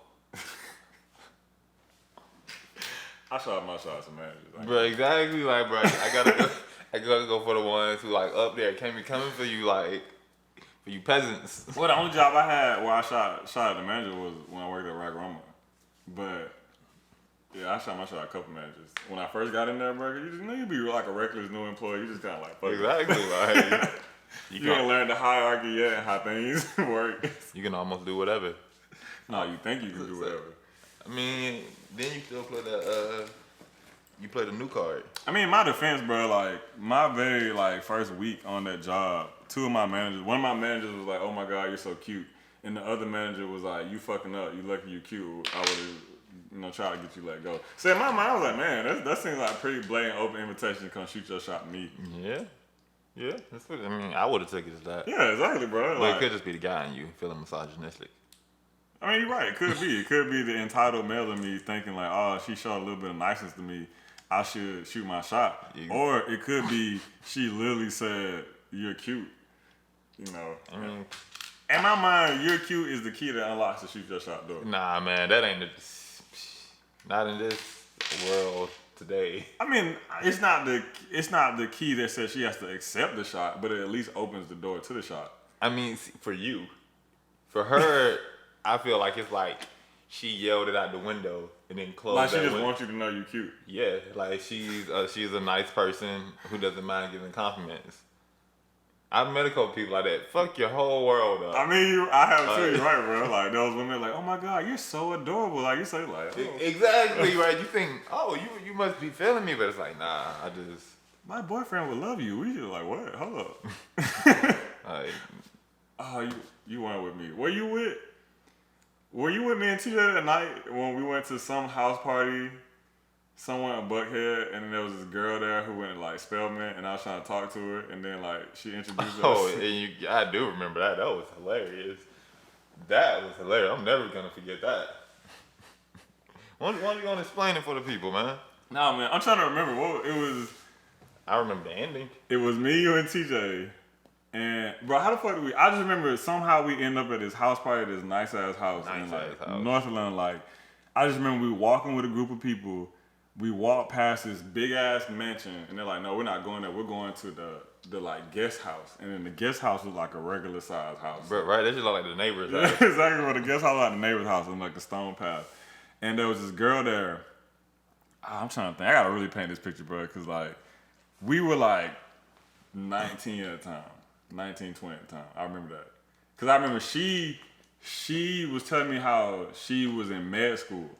She was, her and her boyfriend were both in med school. So I remember thinking at the time, like, man, I'm at this little 25, 26-year-old, clearly paid joint. She coming out of med school. We talking, we chopping it up, man. I catch the vibes. And she's like, oh my God, like, you're such a cool guy. Like, my boyfriend would love you. I'm like, what? And then, like, that nigga walks up, boyfriend shit. Who is this babe? She's like, oh, this is Kohrey.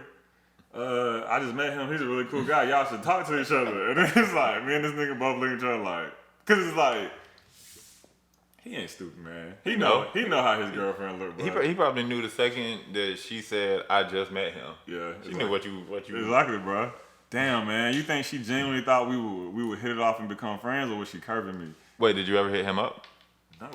Oh. No, hell no. Did he give you his number? Yeah, he did. That's what I'm saying, bro. Like, we get shamed. No, but I never, because I'm saying, he knew, bro. He knew.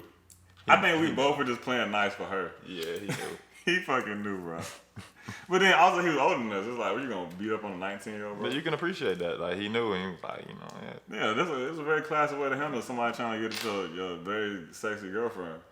A very, he handled like a class act, man. But I wonder what they doing, man. I mean, if I would have did, I would just hand you the phone, like, and had you pretend to put some shit. Don't put nothing in my phone. Like, don't give me your phone number. Like, don't. Just don't. Why did she say? Oh, it's because I was at Hampton at the time. She was like, oh, people in HBC, that's what it was. She was like, people in HBCUs need to stick together. We should all take each other's numbers down. And then she gave me that nigga number. Oh, she definitely did it to curb me. I thought I didn't get her number. So we weren't all connecting to stick up for each other. Like, damn, she curved the fuck out of me. I mean, at least you see it now, man. I mean, now being as old as I am now, I would curve a 19-year-old trying to shoot that shot at me. Like, if I'm like graduating med school, here comes this, broke, ain't got nothing going on for themselves, 19-year-old, yeah, bro, get the fuck away from me. Yeah. What's your credit score? You don't know what a credit score is? Yeah, leave me alone. You don't know what the credit score is. All right. Leave me the fuck alone. All right, man. Let me see. What else we got, bro? Oh, we just got done with, Tory. Oh, we was on Tory Lanez. I'm going to listen to Tory Lanez album, bro. I'm going to check it out. Like I said, it's not making me a fan. What you give it out of 10? I can't judge it yet. But right now, I guess, from what I've heard, this sounds like typical Tory Lanez stuff. No, but what do you give it? On the scale of his stuff or just me in general? You in general, out of a 10. A 5. A 5? Yeah. Okay. That's fair. That's about what I expected. I expected the 5 to 7 range. But who knows, man? These last 3 songs might blow me away. I mean, you're right. They could be the best things you ever heard. I might bring that shit up to an 8 just off them 30s. Let me see. How do you feel about? Wait, did you listen to Doja Cat album? I didn't. Do you? Yes, man. Come on, bro. I listened to that shit the day it came out. Like, bro, I'm telling you, bro. Listen to that album because it is going to change your life. Those are strong words. Because you won't be able to look at her the same after. Because this album is really sexual. I mean, that one video of hers The cyber made me sex? think like, damn, Doja. The cyber sexual? Yeah, that one. That's what I'm saying, bro. Like, but you leave the whole album thinking like, damn, Doja. Like, Yeah. I also left that song thinking, damn, Doja got a boyfriend. She do, bro. And Yeah. she loves that nigga because she did an interview with Sway and she kept bringing him up. Like, one of the callers called in and asked her which was why he asked her about her being signed to OG Mako. Wait, what? Exactly. That was the first, but he was like, yeah, I saw that you used to be signed to OG Mako back in the day. So what you guys relationship? And she was like, first off, that was a rumor that wasn't true. But OG Mako was a really good friend of mine, and he was trying to sign me like early on in my career. okay. I was like, what, nigga? OG Mako had the foresight to see Doja Cat coming, bro. I respect him for that because I can't. I'm wondering what point because what OG Mako was signed to QC when You Guessed It came out. I think so. So, was he trying to start his own label or was he trying to bring her to QC? Because Doja Cat on QC would have been interesting. She would have been like the first Cardi B in a sense over there. Yeah. But like, you know, different vibe. That's wild. OG Mako was QC. That is wild, bro. Yeah, bro, remember OG QC was OG Mako, Skipper the Flipper, and Migos? It was very hood. I mean, still hood. I mean, but it was very like street hood. You know, is OG Mako a hood rapper? I wouldn't consider him a hood rapper. Me neither. Yeah, I wouldn't consider him a hood rapper. Like, I say like, you know, most rappers is rapper who has been around the hood, you know, like most black people. But I wouldn't consider him a hood rapper. Wow. Damn. And there's something in it. There's one in there? Yeah. Oh, shit, bet. I mean, we can't use it. I mean, you're right, but it's just nice to know it's there. Oh, sounds like they're not coming anymore because Kendall bailed on this. Wait. What Look, he said something she bailed because she forgot she had a GRE tomorrow. the fuck is the GRE? The grad school test. And he's like, he doesn't understand, like, how do you forget you have a grad school test? I kind of feel him. I mean, do they have... What time is it? No, they're not going to come. And like, she's not going to study here. She's not going to get nothing done. No, I mean... Wait, Tom's over there? I think. They got drugs? Probably. Are you trying to go? I mean, we can if they got something, you know, worries. Because I'm not going over there for Smash. I'm after it. I call him when we get off. Yeah. You can call them right now. Joe Budden just called niggas. Nah, I don't feel like dealing with that. Because they're going to want to talk. And I don't feel like... Yeah, but see, but Joe Budden, he'd be like, all right, we on the pod, gotta get back. Click. No, but I don't even want to throw myself in that situation because it's not going to go that way. Bro, listen to the Doja Cat album, bro. Doja Cat album it's not the greatest album, but I give it a 7 out of 10. I will give it... Well, the way I listen to albums, I listen to maybe a minute and a half of the song. If I don't like a minute and a half of the song, Yeah, I'm what? not going to like the song. But what if the switch up comes at the end? See, but that's the thing. I'm not going to get to it because I'm not about to listen to this minute and a half to get to it. But it's fucked up. You're not even giving the artist a full chance to show you. I'm just telling you how I listen to albums. Man. So, but if it's like, but it has to be just like terrible for me to just like switch up the minute and a half. If it's like decent, like it got potential, I'll let it ride. Like for most of Tory Lanez, I'll let it ride like through the whole song. Cause I was like, okay, I see what he's trying to do with it. But it could just be the nostalgia of the classic beats with the classic hooks coming in and thinking he just about to kill this shit. Exactly, bro. And there's no nostalgia in this album. So, like. But even with my favorite artists, I do the same thing. That's weird, bro. Cause like, I know I know me. I know my musical taste, and I know. But you have to at least listen to the whole song the first go round. Like, I can understand, like, you gotta see the artist's vision, bro. You gotta see the picture they're trying to paint. I don't like a lot of it. Like, a minute and a half is a good portion of the song. I mean, Like, that's a good portion of the song. If I don't like this much, you gotta do some amazing but shit. think of all the songs you've heard in your life where, because a minute and a half is what, like, hook, first verse, hook again, maybe? Yeah, at least. But think of all the songs you've listened to where the second verse is better than the first verse. Think of all the songs where the second verse made the song. Think of all the songs that have a switch up midway through it, and the switch up is what made the song. I get what you're saying. Probably not about to change me. Bro, what the fuck? So you're not going to nigga shows and you're not listening to their songs all the way, bro. Cool, bro. Basically. Bro, that's terrible, bro. But think about it. Travis, when Astro World came out, this nigga got me to listen to every song, start to finish.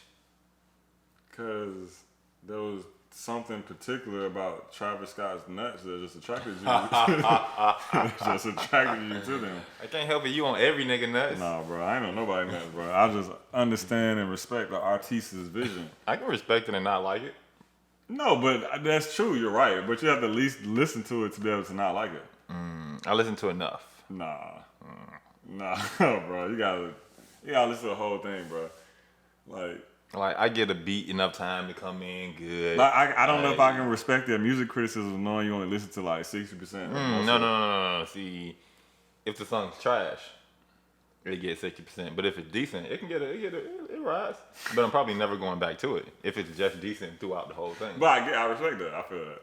See? I feel it, bro. Cause it goes on like I do albums 3 listens, bro. I give you 3 listens.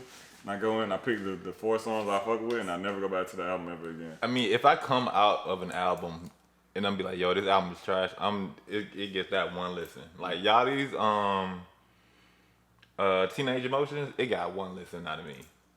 Nah, you gotta give it 3. Nah, it got 1. Cause sometimes things have to grow on you. Bruh, no, that album. Like you were just talking yesterday about how the Baby album is just starting to grow on you. Yeah, but I didn't come out of that thinking it was trash. Like, I just came out of it thinking most of the songs sounded the same. But having listened to them, separately, they sound different, I guess. But listening to them back to back is can't do that.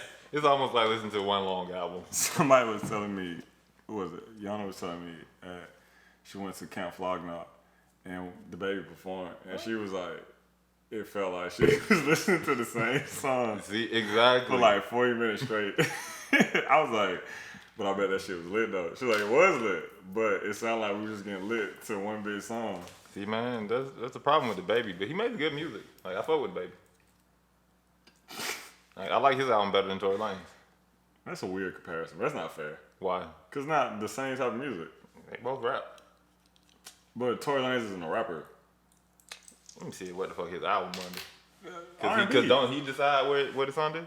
I mean, no, the label does, but I'm sure he has a say. I'm sure he gets an input.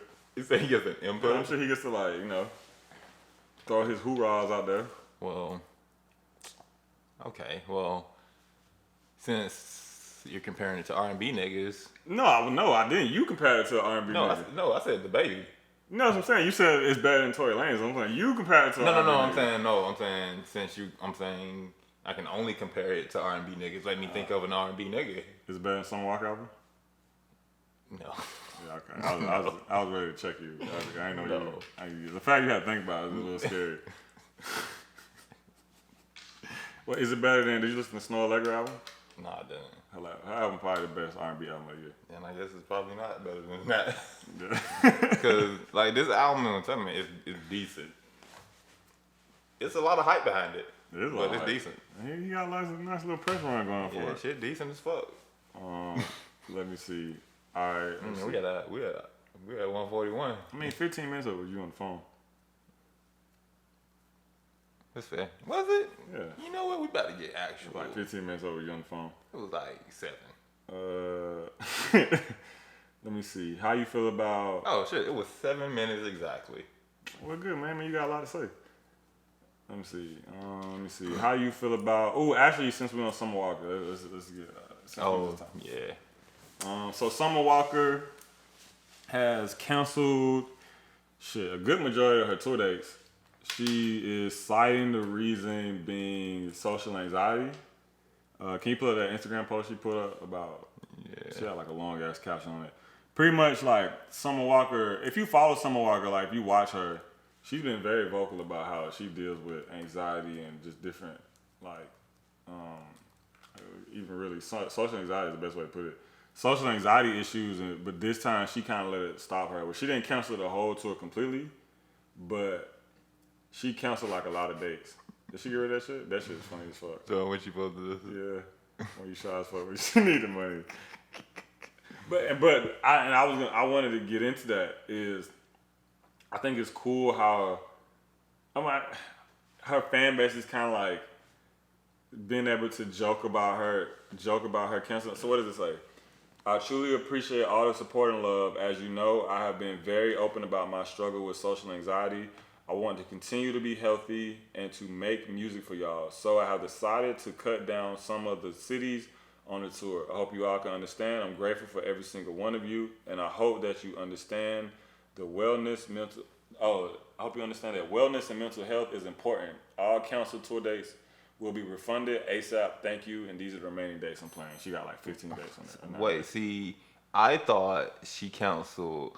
Oh, yeah, she still come to Atlanta. Yeah, of course she could, but she basically home at that point. See, I thought she was canceling everything. Yeah. Okay, I would be kind of pissed if I was the fans too, because I feel like, yo, you just canceled my city, but you still got these cities you going to. That's kind of fucked up. Why you not Yeah, anxious there, but you anxious here? exactly. Cancel the whole tour if you're canceling everything because of social anxiety, because there's still gonna be thousands of people at these other shows. But it's her label's probably in Atlanta. That's probably the compromise they came to. Like, Look- because I'm listening to that and I'm thinking she probably wanted to cancel the whole tour. She probably just wanted, because, bro, her last tour, she canceled that shit halfway through.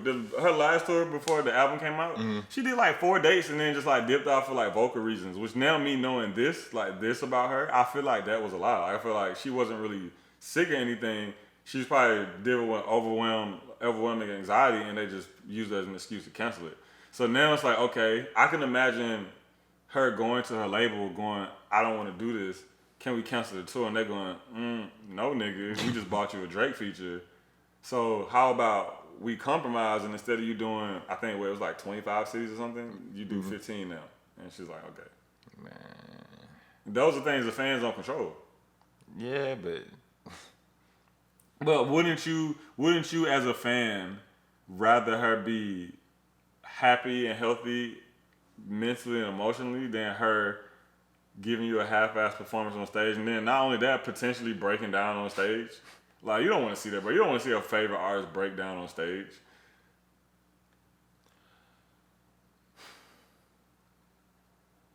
I don't know. Plus, I think it's not talked about enough. But the point, bro, you just going through locking out pictures. You thirsty ass niggas. Bro. She over here going through mental. She over here. Oh, look at her sexy ass. bro, Summer Walker bad as fuck. She is bad as fuck, but she is bad and sad. She got a nigga for that. That could be a t-shirt. Bad and sad. I feel like girls will wear that. Merch coming soon. Bad and sad. Bad and sad. Bad and sad, bro. Yeah. Bad and sad for all the women, bro. But I look at it like she's opened the conversation to the point of, nigga, most of our superstars, like today, are not social people. They do not like this shit. Like, we are probably, I ain't gonna say the first generation of superstars who don't like being in the limelight, because you had like niggas like Prince and niggas like that.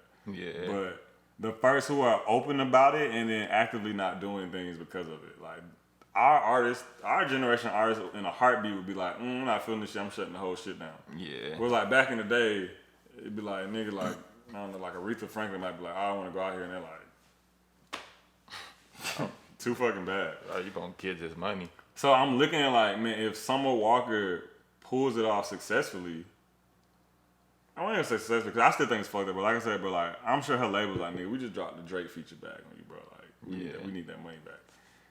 But it's like, I don't know, her fans don't seem to be hurt by it. Her fans seem to be cool with it.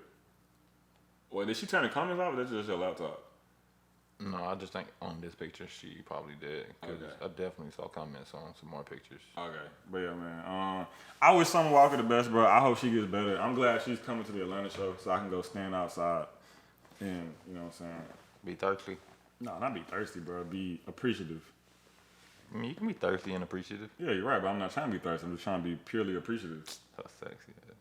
Nigga, bro, London live in Atlanta, bro. I mean, He probably not gonna hear this, but he probably not. Atlanta's small, bro. Yeah, I can tell you a story. One time when I was working at Rag, bro, me and my friend were talking shit about, well, I wasn't talking shit, but he was talking shit about the Migos, and then some of like the YRN niggas happened to be in the store. That shit was so fucking funny, bro, because that was the first time I realized like how small Atlanta is. It's like, he was like, yo, bro, we hear you talking shit about it. We was like, what? And we looked and they had like the YRN merch on. I was like, oh shit, bro. You better get your ass beat by. Defend your opinion now, nigga. Defend your opinion in front of these niggas. Better get your ass whooped by some young rich niggas. I was on their side in the debate we was having, bro. Oh, bro. Yeah, we was arguing about the Culture had just came out at the time, the album. Wait, the first one? Yeah, the first Culture. We was arguing about if it was good or not. That shit was good. It was good, I agree. And he was saying it wasn't. And then they overheard him talking, his qualms about it. Did he keep the same energy? He did. Okay. He did. But they walked up on us like hostile as fuck. Like, yo, bro, we hear you talking shit. Like, this all nigga. We like, nigga, well, they make music, bro. This is what they do it for. Them nigga trash. To get debated. Like, exactly, man. Well, tell them niggas do not stop making trash, bro. Yeah, call Quavo right now. Let that nigga know, bro. You fucking suck. Bro, they would have shot that shit up. They would have whooped his ass, bro. He probably got sent home early. Had like a nice little day off. I don't know about nice. Nah. They would have whooped his ass and he would have been mad at home. Yeah, but you're right. Cause it's like the low niggas, so you're not coming up off the lawsuit. That shit probably would still made the news. And Nah, hell no. like local news, like random employee gets his ass whooped. Gets by, assaulted by rapper Entourage. Yeah. Next thing Rappers you know, were nowhere to be found during the scene of the incident, but their friends, I can't think of a name. I was about to say some fucked up shit. Let me see. Let's get some other shit, bro.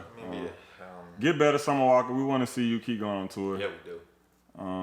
He wants you to keep posting pictures so he can be thirsty. All right, post some thirst traps. Nah, you said thirst traps? Yeah. I mean, I would argue that just the sheer nature of her makes everything low-key a thirst trap. Like, she's one of those women where it's like, she could just post a selfie and you like, damn, thirst trap. I mean, that's just because she pretty as fuck. Yeah. But it ain't a thirst trap. Like, let me see. Like, this ain't no thirst trap. I don't know, man. It makes me a little thirsty. Nigga, what? Like, a little thirsty, bro? It'll make you a little thirsty? No, it doesn't. Like a smidgen thirsty? Nah, you're lying. no, it doesn't. Like, this is a thirst trap. No, that's true. That's thirst trap on max. Bro, look at that, bro. You such a nigga, bro. She out here screaming about how she's uncomfortable with her role as a musician and these mental health issues, and you over here like, titties. That's not what I said at all. And that's not what you said, but that's the energy you're exuding. Hey, my nigga, she's posting these things to her social media. She wants us to see them. Cause she's sad, man. Yeah, get better, Summer Walker. Get better, Summer Walker. Kodak Black, bro. They threw that nigga under the jail. Well, did you see the shit about him today getting the 30? Oh, you mean the 30 times 2? Wait, he got 60? Yeah, it was up to 30 for each gun charge. So if you don't know, Kodak Black was recently before we made this, I came into it with the knowledge of him catching that 3-year, 8-month charge. But right before we started shooting this, Kodak Black hit with 2 new felony charges, facing additional 60 years in prison. Damn. So he's for sure getting the 4 from the other day, because that was already handed down. For sure. So this is saying he might get 60, so they probably gonna knock him down to like 20 to be nice, I would think. Cause he just got that 4, bro. They're not gonna hit him with a 64, niggas. Woo. They're not gonna hit him with a Nintendo. I mean, he might get that. Nah, he ain't gonna snitch. I was about to say he ain't gonna get that 6ix9ine treatment. And he's going through that shit. Did you see where he fought the guard and they're trying to say he was drugged? Yeah, I saw that. I'm like, my nigga, you in prison. I mean, if he was drugged, like, I feel it. You but still in prison. I don't. Doing drugs. I personally don't. No, it was saying that one of the rival gang members in the jail. Oh, when the gang members drugged him. And then the drug is what kind of made him go out the deep end. Which I ain't gonna lie, I don't completely believe. I ain't gonna say completely, I don't believe it. It sounds like one of those really nice excuses that a well-paid lawyer comes up with. But, so Kodak Black gets 4 years for attempting to purchase weapons, because that's what that 3 years, 8 months was for, was the fact that he lied about not having a criminal record and attempted to purchase weapons. And then he turns around and gets prosecuted for actually owning the weapons. Because what's it say this for? Which one are they catching him on this for? What is it? Checking no on the box. Also, being that the Florida rapper was in. So on May 11, Kodak was arrested for breaking federal law by checking no in a box on a firearms application where it asked if the person filling out the form is under indictment for a felony. Being that the Florida rapper was in fact indicted for a criminal sexual assault for a 2016 case in South Carolina, this was incorrect, so he was arrested. During his sentencing, the initial firearms charge made sure to tell Kodak that he wasn't happy with his length in criminal history. But that was the thing, so that's the shit right there. It says, well, the judge said to Kodak, young people do stupid things, but the problem is you've been doing stupid things since you was 15. How old is Kodak? Like 21, 22? So I was looking like, man, like, in my opinion, that statement wasn't fair. Because I'm like, man, Kodak is like a young hood nigga. Most young hood niggas do stupid shit because that's all they know is young hood nigga shit. And he really just kind of got into his He's 22. Yeah, so he just really got into his, a little more refined bag. Not to say to make excuses for Kodak, because, you did the shit. The box thing is like, bro, if you're dealing with a case, why put yourself in trouble to get a gun, my nigga? Like, that's why you got niggas around you to get the gun for you. Right. In that case, like, you shouldn't be the one doing this if you're already dealing with a sexual assault charge. He wanted to rap about it and be about it. Which is stupid. It is. It's like, bro, when you reach that level of celebrityism, you don't need to live the image for your fans to believe it. You've already made it. Them niggas gonna believe whatever the fuck you put in front of them. It's true. And nobody is going to doubt, and nobody in their right mind would doubt Kodak Black's authenticity on the shit he talks about. And like, I've never the ones that looked in like, man, this nigga ain't really about that shit. Right. Never. So it's like, to go that far to prove it is crazy. But I look at this as very similar to like Max B with our parents when that nigga got locked up. Is like, cause I like Kodak Black as a musician. I'm a Kodak Black fan. Like, I fuck with his music. I was one of those people that when he got out and he started wearing his glasses and shit, that was thinking like, oh, I hope he gets his shit together, cause I would like to see Kodak Black here in the next 2, 3, 4, 5 years. Yeah. This is also in my mind a case study on how decisions will fuck you up. Cause look at it, bro. He got in trouble for taking no on a box on a federal application for firearms because of a case he was dealing with from the sexual assault thing. So it's like, if the sexual assault thing had never happened, the box ticking thing would have never mattered, and then he wouldn't be in this position that he's in. Great example of bad decisions just snowballing and fucking you up over time. Yeah. It's like, very akin to like your car making a noise and you not checking out, and then a year and a half from now, that shit fucking up. That's how I look at it. That's the way I look at it. But for them to get him 64, bro, off of, I guess, but he was trying to buy a firearm. It's a felon attempting to buy a weapon, so I get that. Nigga should have went on the dark web. I think he'll get out in 15. I say 20. All right, bro, that's crazy, bro. Kodak Black will be 40 when we see him, bro. This is like, in my mind, this is like Bobby Shmurda and Max B, but a lot worse, because Kodak Black was a bona fide star at this point. Like, but Kodak Black is arguably one of the top new rappers in the last 5 years. Like, he does everything that these other artists will smile. Like, he sells the numbers. His shows are always packed the fuck out. Like, he brings out like tens of thousands of people. Mm-hmm. He has hit songs. He got Tunnel Vision and ZZ and that might be it. I think that was one of his biggest songs. But he got hit songs. He got well-selling albums. He was one of the carrying acts for his label, bro. So it's like, that nigga was literally positioned talent-wise and setup-wise to be one of the biggest acts out, and he fucked himself up. He did, so I don't feel bad for him. You say you don't feel bad for him? I mean, I feel kind of bad for him. Because like I said, I go back to like, it's like young hood nigga who just suddenly gets money doing young hood nigga things because they don't know any better. Like, there's no one besides that point when Master P tried to give him guidance and he wasn't fucking with it. Like, it's not like when you're a 19-year-old rapper from Broward County and you sign a multi-million-dollar deal, it's not like the label's like, let's throw somebody in your corner to help you make good decisions. They're like, no, we want you to keep doing the shit that got you here and got you to the point where we cared about it.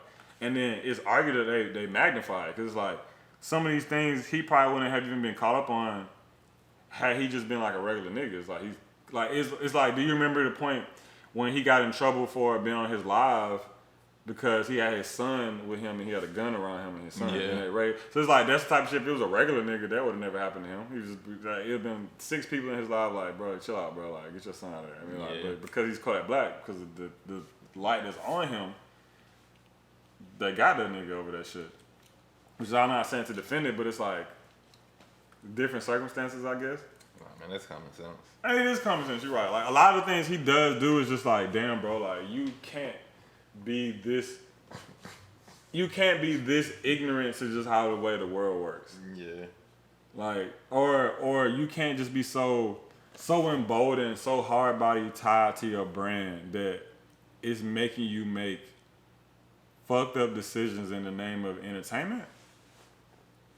Or just cause I look at it like sometimes he did things where I'm like, is he doing this out of ignorance? He doesn't know any better. Is he doing this for entertainment? Or is he doing this because somebody around him is putting in his head that he could do it? Which I'll be willing to bet it's probably a lot of it falls into that. It's like Somebody putting it in his head. people around him who just, bro, you Kodak Black, bro. You do what the fuck you want to do, or like, shit, bro, let's do this shit. And like, it's fucked up, but it's like, then these your niggas, these your day ones. Yeah. So I don't know. That's what I feel like. I feel like it's a lot of. I feel like a lot of the stuff could be lined back to the classic case of like, you are the company you keep. Like, who are the people around this nigga? Cause 64 years, bro. That's a long ass time. Like, that's a long time, bro. Yeah, they might give him like 20, but like 10 with good behavior. Like, I think he's gonna get 15 to 20. I think he'll get 15. Like 15, like including the. Like, I think he's gonna do 15 serves, and then they'll let him out on probation. Bro, that's still a lot of time. It is a lot of time. That's what I'm saying, bro. Like, he'll be damn near 40, and that shit happens. It could be like he could get 10, but like that's a long time, bro. You don't listen to a Kodak album when he come out? Yeah, I'll listen to it. I'll listen to that. If he dropped the album right now, I'll listen to it. In 15 years. Hopefully, if he said just as nice, he could get out and do it, bro. Like, we gonna let Max B get a project. It's acts that have gotten out of those situations and still managed to make something. Like I said, he's blessed because some of those artists who got locked up, like a Bobby Shmurda or like a Max B, or like Melly's gonna deal with when Melly gets out of jail. It's like Bobby Shmurda and Melly were kind of like flash in the pans. Like, Bobby Shmurda had one viral hit, was moving on to his second one. Melly was the same. Melly had two big songs. He had the Kanye song, and then Murder on My Mind, and his project started moving, but they weren't established yet. Like, they didn't have any, like, Melly doesn't have any tour history. Like, Melly doesn't have album set. Well, he got that one project, but it did well because of the situation he was going through, not just because of an established fan base. Kodak Black has a fan base. Like, Kodak Black does shows and brings out like 10,000 people at the show. So like 8,000, 10,000 people at the show. So that shit doesn't just die. It doesn't just go away. I mean, in 15 years, it might. Cause we'll still be listening to his old stuff. We'll be hyped for it. I mean, I don't listen to his old stuff now. I don't listen to Kodak Black's old stuff. You listen to ZZ. I heard you listen to ZZ. No, you when? Like a week ago. No, though, nigga. No, I haven't listened to Kodak in a minute. But we just were listening to No Flocking when we setting up. You were listening to No Flocking. I was in the vicinity while you were playing it. Bro, I was about to tell you to turn it off. That's fucked up, bro. But I was like, you know what? I'm not about to. This is how you vibing. I'm not about to interrupt that. You need all the streams you can get. You do. But like, serious note, bro. It's like, I think this is just an example of like, you are the company you keep. They are always watching you, no matter what the fuck you do. You think you're gonna get away with it, it's not true. Somebody's always watching you, ready to take you down, and stop making stupid decisions. Is the best. I feel like this is a good summary for it. What? Yeah, I was just looking at our next shit. Yeah, our topic. And we got a lot of shit to discuss. I mean, I feel like we're not gonna get into everything. Like, you want to talk about Lil Reese getting shot? Nah, not really. Lil Reese got shot, and he told Vlad he's not gonna do the interview for nothing less than a meal. Nobody's gonna give Lil Reese a meal for the interview. It's not. That shit will crack maybe 100,000 views. Maybe, I'm tripping. It might crack a meal, but it's not enough. You want to talk about the booking agent price, the booking price that got leaked? Like, it was interesting, but it didn't. It was interesting. Somebody leaked the booking prices for a lot of major acts. So like, the only place I know you can find it right now is on DJ Academic's Instagram page, but it got like. Did you screenshot it? Yeah. Okay. They got, I mean, but it's not hard to hit up a booking agency and ask I them. mean, just that they have all that. Yeah. And that's what I was about to get into is like I kept seeing people comment saying things like these prices aren't true, and a lot of those numbers are numbers I've seen before, and they're true enough to where I believe that whole list. So it's like it's certain acts I was like, man, like this all you get paid.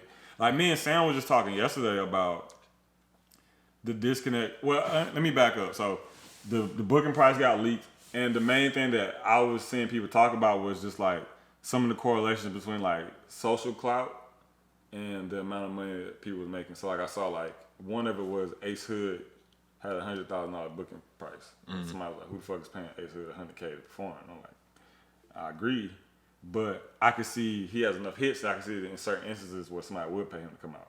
Yeah. As opposed to we just got the booking price list for I think like Paradigm or something. And one of the numbers that stood out was like Smoke Perp was on there. To book Smoke Perp is like 5 to 10K. And Sam was like, man, that's crazy because I would have guessed that Smoke Perp was like 50K. And I was like, nah, I don't think he's 50K, but I would have guessed he was like 15 to 25K. I wouldn't have thought as low as 5 you could get Smoke Perp as low as 5K because of the amount of social clout that he has. Like, but that shit goes to show you that shit doesn't matter because the biggest thing we learned when we went to AIBA, which is that booking conference, that conference of booking agencies, like a lot of these numbers are based off of very arbitrary numbers. Like if you have shows before, then the numbers is based off of hard ticket sales. How many ticket sales have you sold in the past? Which most of the acts on this booking list are all acts who have at some point had a tour or a show where they had hard tickets to sell. So these numbers are reflective based off of what they have done in the past. Yeah. Either they sold enough tickets to justify this number, had enough hit songs, they stream it well enough so where somebody can look you in the eye and go, we want 40K for whoever the fuck. But the only thing with it I wish that when we got the year for when some of this stuff was, and some of those prices I feel like maybe old. Like they had Black on there for 50K. I don't think Black is. I feel like Black is charging way more than 50K right now. Did you see Tierra White? She was like 25. Yeah, I feel like she's charging more than 25 because after the Beyonce thing. Yeah. Like that's what I'm saying. But there's Black having coming off of that successful album he just had, a successful tour that he had where he had to redo multiple days because they kept selling out. He was selling out 5,000 cap venues here in Atlanta, 5,000, 8,000 cap venues here in Atlanta. No, hell no. He's charging way more than 50K to come to a show. I saw Kid Cudi like charging 100K plus. That makes sense. I was like, damn, Cudi, you still out here eating. Yeah, that makes like a lot of like. Let me look at that shit. Like some of these numbers make sense. Well, I'm like, I can see there still being the price for the day, but some of them like I said, the Black one. I saw Travis Scott. His didn't even have a number. Yeah, that means he gonna tax like fuck. Yeah. Look at the ASAP Mall. You can get the ASAP Mall 75K. ASAP Rocky doesn't do colleges. That's funny. Hey, that was the same for Travis doesn't do colleges. He doesn't do colleges. I wonder why. I feel like it gets. See, I feel like with ASAP, it's more of a not trying to catch the case kind of thing. But they are all adults. They're all, You don't know that. yeah, I guess. And with Travis, it's more of a Set this up. school might get fucked up if I come kind of thing. Yeah, I was thinking either they don't like doing it because of the rules that most colleges have. Travis, I can see it being he don't want to do it because colleges probably aren't conducive to the way he likes to set his shows up. Yeah. Like they probably don't fit it. But yeah, like that's wild that ASAP doesn't do it because you would think he would love college because there'd be like hella college girls all over him, ready to throw themselves at him. Like G-Eazy 100. I mean, but that might be why he might catch like some super smart 17-year-old who done got into college. That's why that nigga. That's on him if that happens. Man, he got a case. Gunna 50K. Iggy Azalea 75 to 100K. That's wild as fuck. Nah, I'm not surprised. Yeah, cause she pop as fuck. Exactly. J. Cole called for pricing. J. Holiday called for pricing. Ja Rule 25K. Actually, some of these numbers. What's Jadena? Then they spelled they spelled Jadena name wrong as fuck. It's not JIDENNA. Nah, this shit might be fake. Oh, they put the I where the E supposed to be, the E where the I supposed to be. Never mind, that might be dyslexic. Who else on here? Chris Brown, no colleges. Oh yeah, Chris Brown was no colleges. Sierra 75K. Saha the Prince 10 to 15K. Danny Lay 10K. Dave East 20 to 25. So I don't know. A lot of this stuff I guess it do make sense. Lil Baby 75 to 100K. I was like, yeah. So this is what a new artist charges when they're hot right now. Well, yeah, because who's on here that's a new artist that's hot? So What, we got. is Meg Thee Stallion on there? Let me see. I'm in the D's. L M. No, I don't have her on here. Like Post Malone. Well, he's not new. So let's look at. They got Gunna on here. Gunna is a new hot act, right? You can argue. I'm gonna say new. Nah, he's not new as the baby. He only been out for like 2 years. They've been out like he was out like 6 months for a little. Oh, you said the baby. Okay. Yeah, no, not Lil Baby. Like the baby. No, the baby. Wait, is the baby on there? Yeah, 100 to 150K. God damn, baby. That sounds about right though. A new hot act like I said. American Stylion's probably around the same. So that's the price of a nigga who's like literally at the top right now. It's like, but at the top, but not established. Cause you see someone at the top like and new. yeah, Okay, at the top. 'Cause yeah. you see someone like Uzi is charging 200K. He's a little more established. Who else? Ludacris is 80K. Damn. Well, so let's look at more established like in and out acts.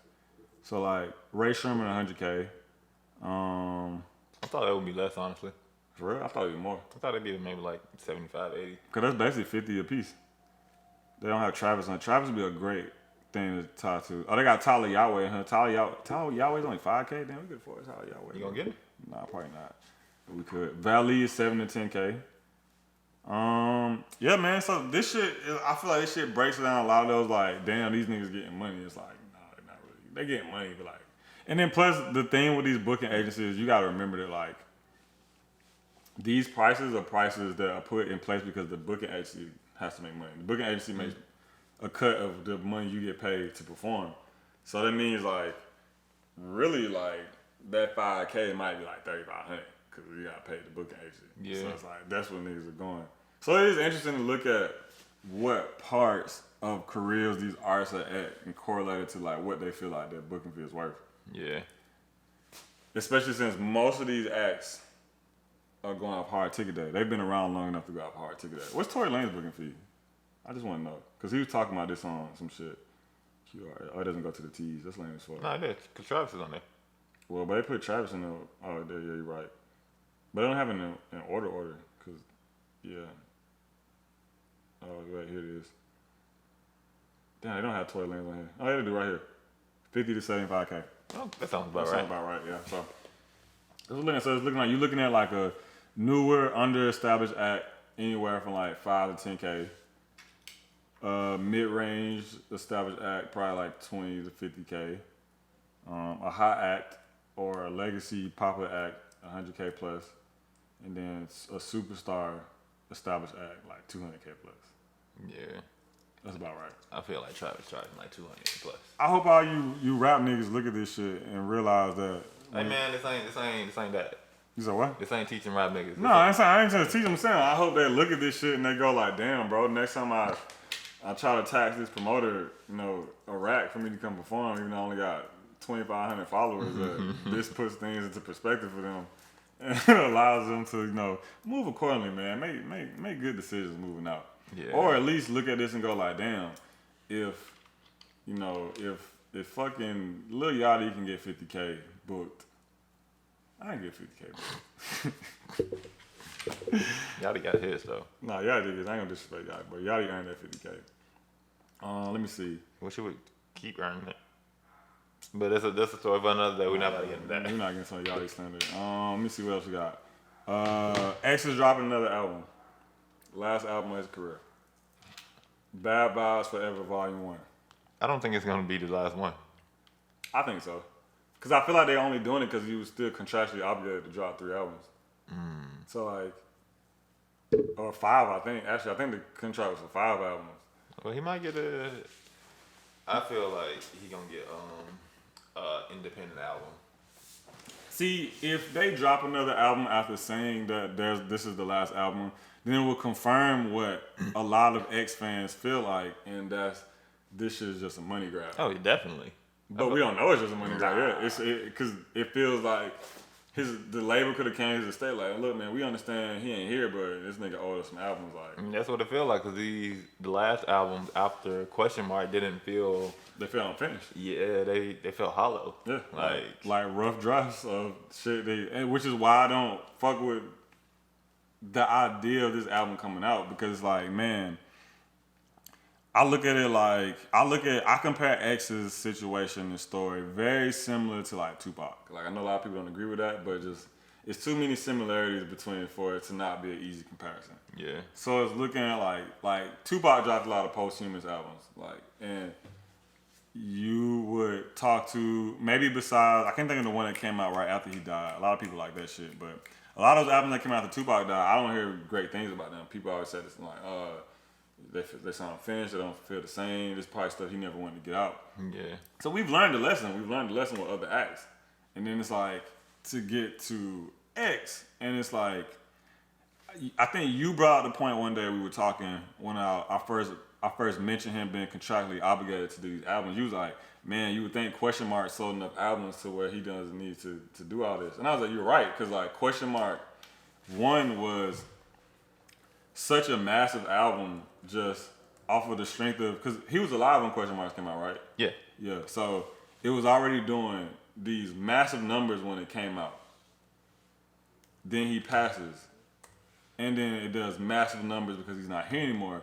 Like you would think it brought in enough money to the point where the label would be like, okay, we're not gonna force you're not gonna force your fan base and your family to kind of relive this tragic situation through more music that he probably didn't want out because it wasn't finished yet. Yeah. So then fast forward to what was it, Skins, right?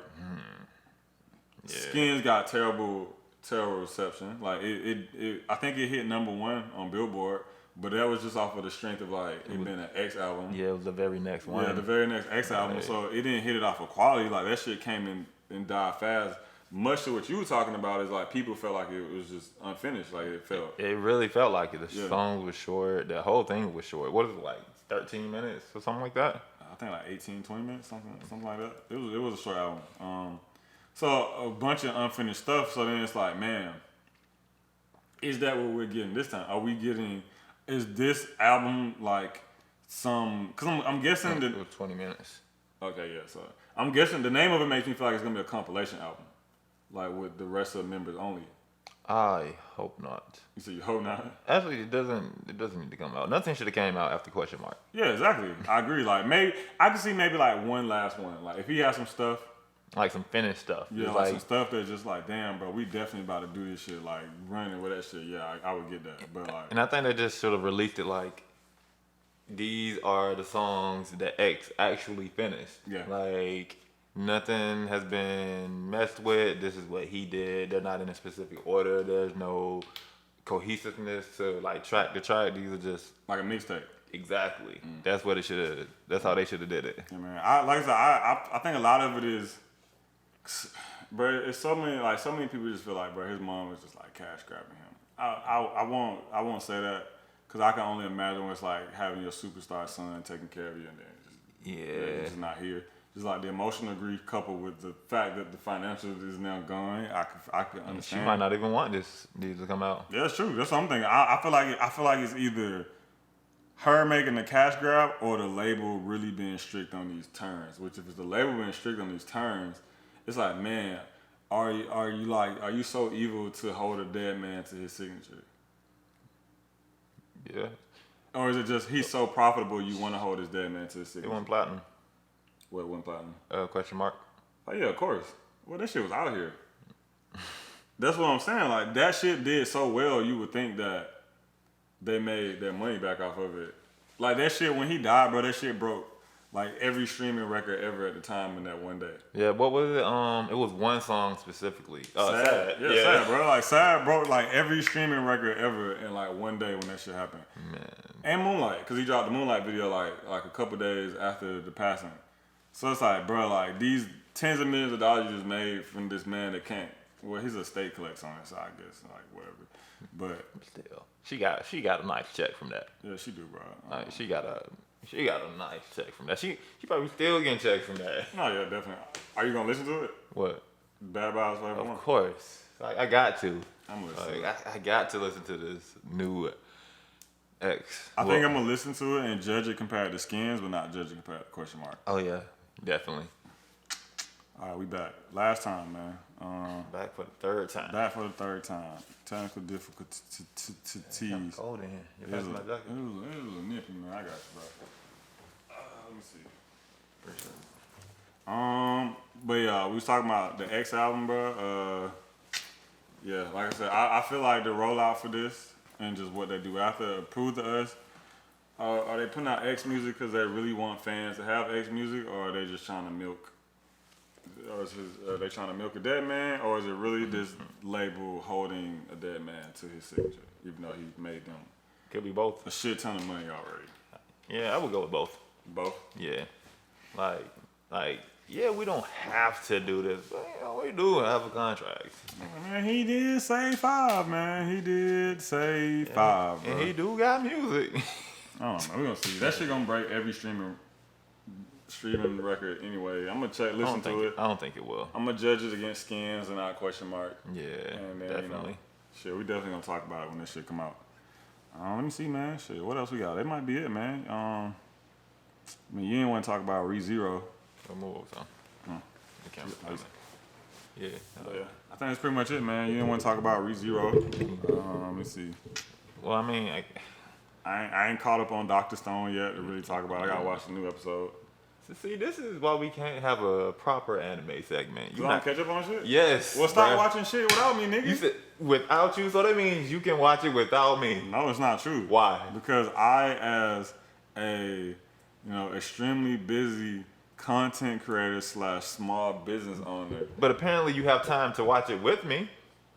Okay. So why don't you have time? Why don't you have that same time without me? Because it's different. How? Because my time I set to watch animes with people is during my off time, my downtime. Hey, I say dial back a little Pokemon time. Oh, and you see, No, you 'cause look, make time for what you want to make This time is for. this is how I keep up with anime. So I wake up in the morning.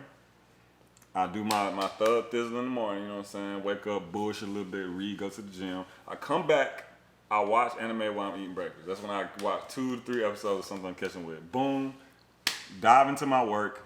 No. Ever since Pokemon came out, it's literally replaced your mornings. No, you're right, it's true. It has replaced my morning and my night. It's replaced, because my morning and my nights were the times I used to catch up on anime. So I can't. I mean, man, I'm making time for anime and Pokemon and Breath of the Wild and my work. So I feel like if I'm doing it, man, It's different. But but this is a whole section in our podcast. You have to catch up. No, I am gonna catch up. Like, I'm catching up on Dr. Stone. I'm pretty much caught up on. I have to watch 1 episode, bro. Like, you're saying like I'm like 6 episodes. But we can't talk about it. We can't talk about it. You want to talk about Dr. Stone?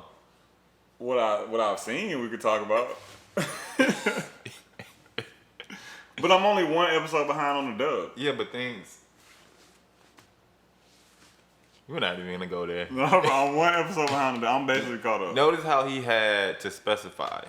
So really, he's not caught up at all. I'm caught up. And the manga just took a week break, which means the show gonna be off for like. That's not what that means at all. You know that. You know the mangas. They still have material for episodes. That's fair, they do. They probably got episodes made for real. Probably. But I'm catching up on Dr. Stone. Did you catch up on My Hero?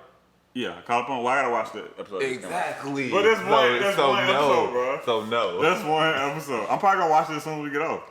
No, you're not. By the next podcast episode, we can have full in-depth discussions on My Hero Academia and There's gonna Dr. be Stone. another episode out. Cause the only thing I have to catch up on Fire Force. I have I'm talking about like really catch up, like behind, like Fire Force, Demon Slayer. Shaking my head.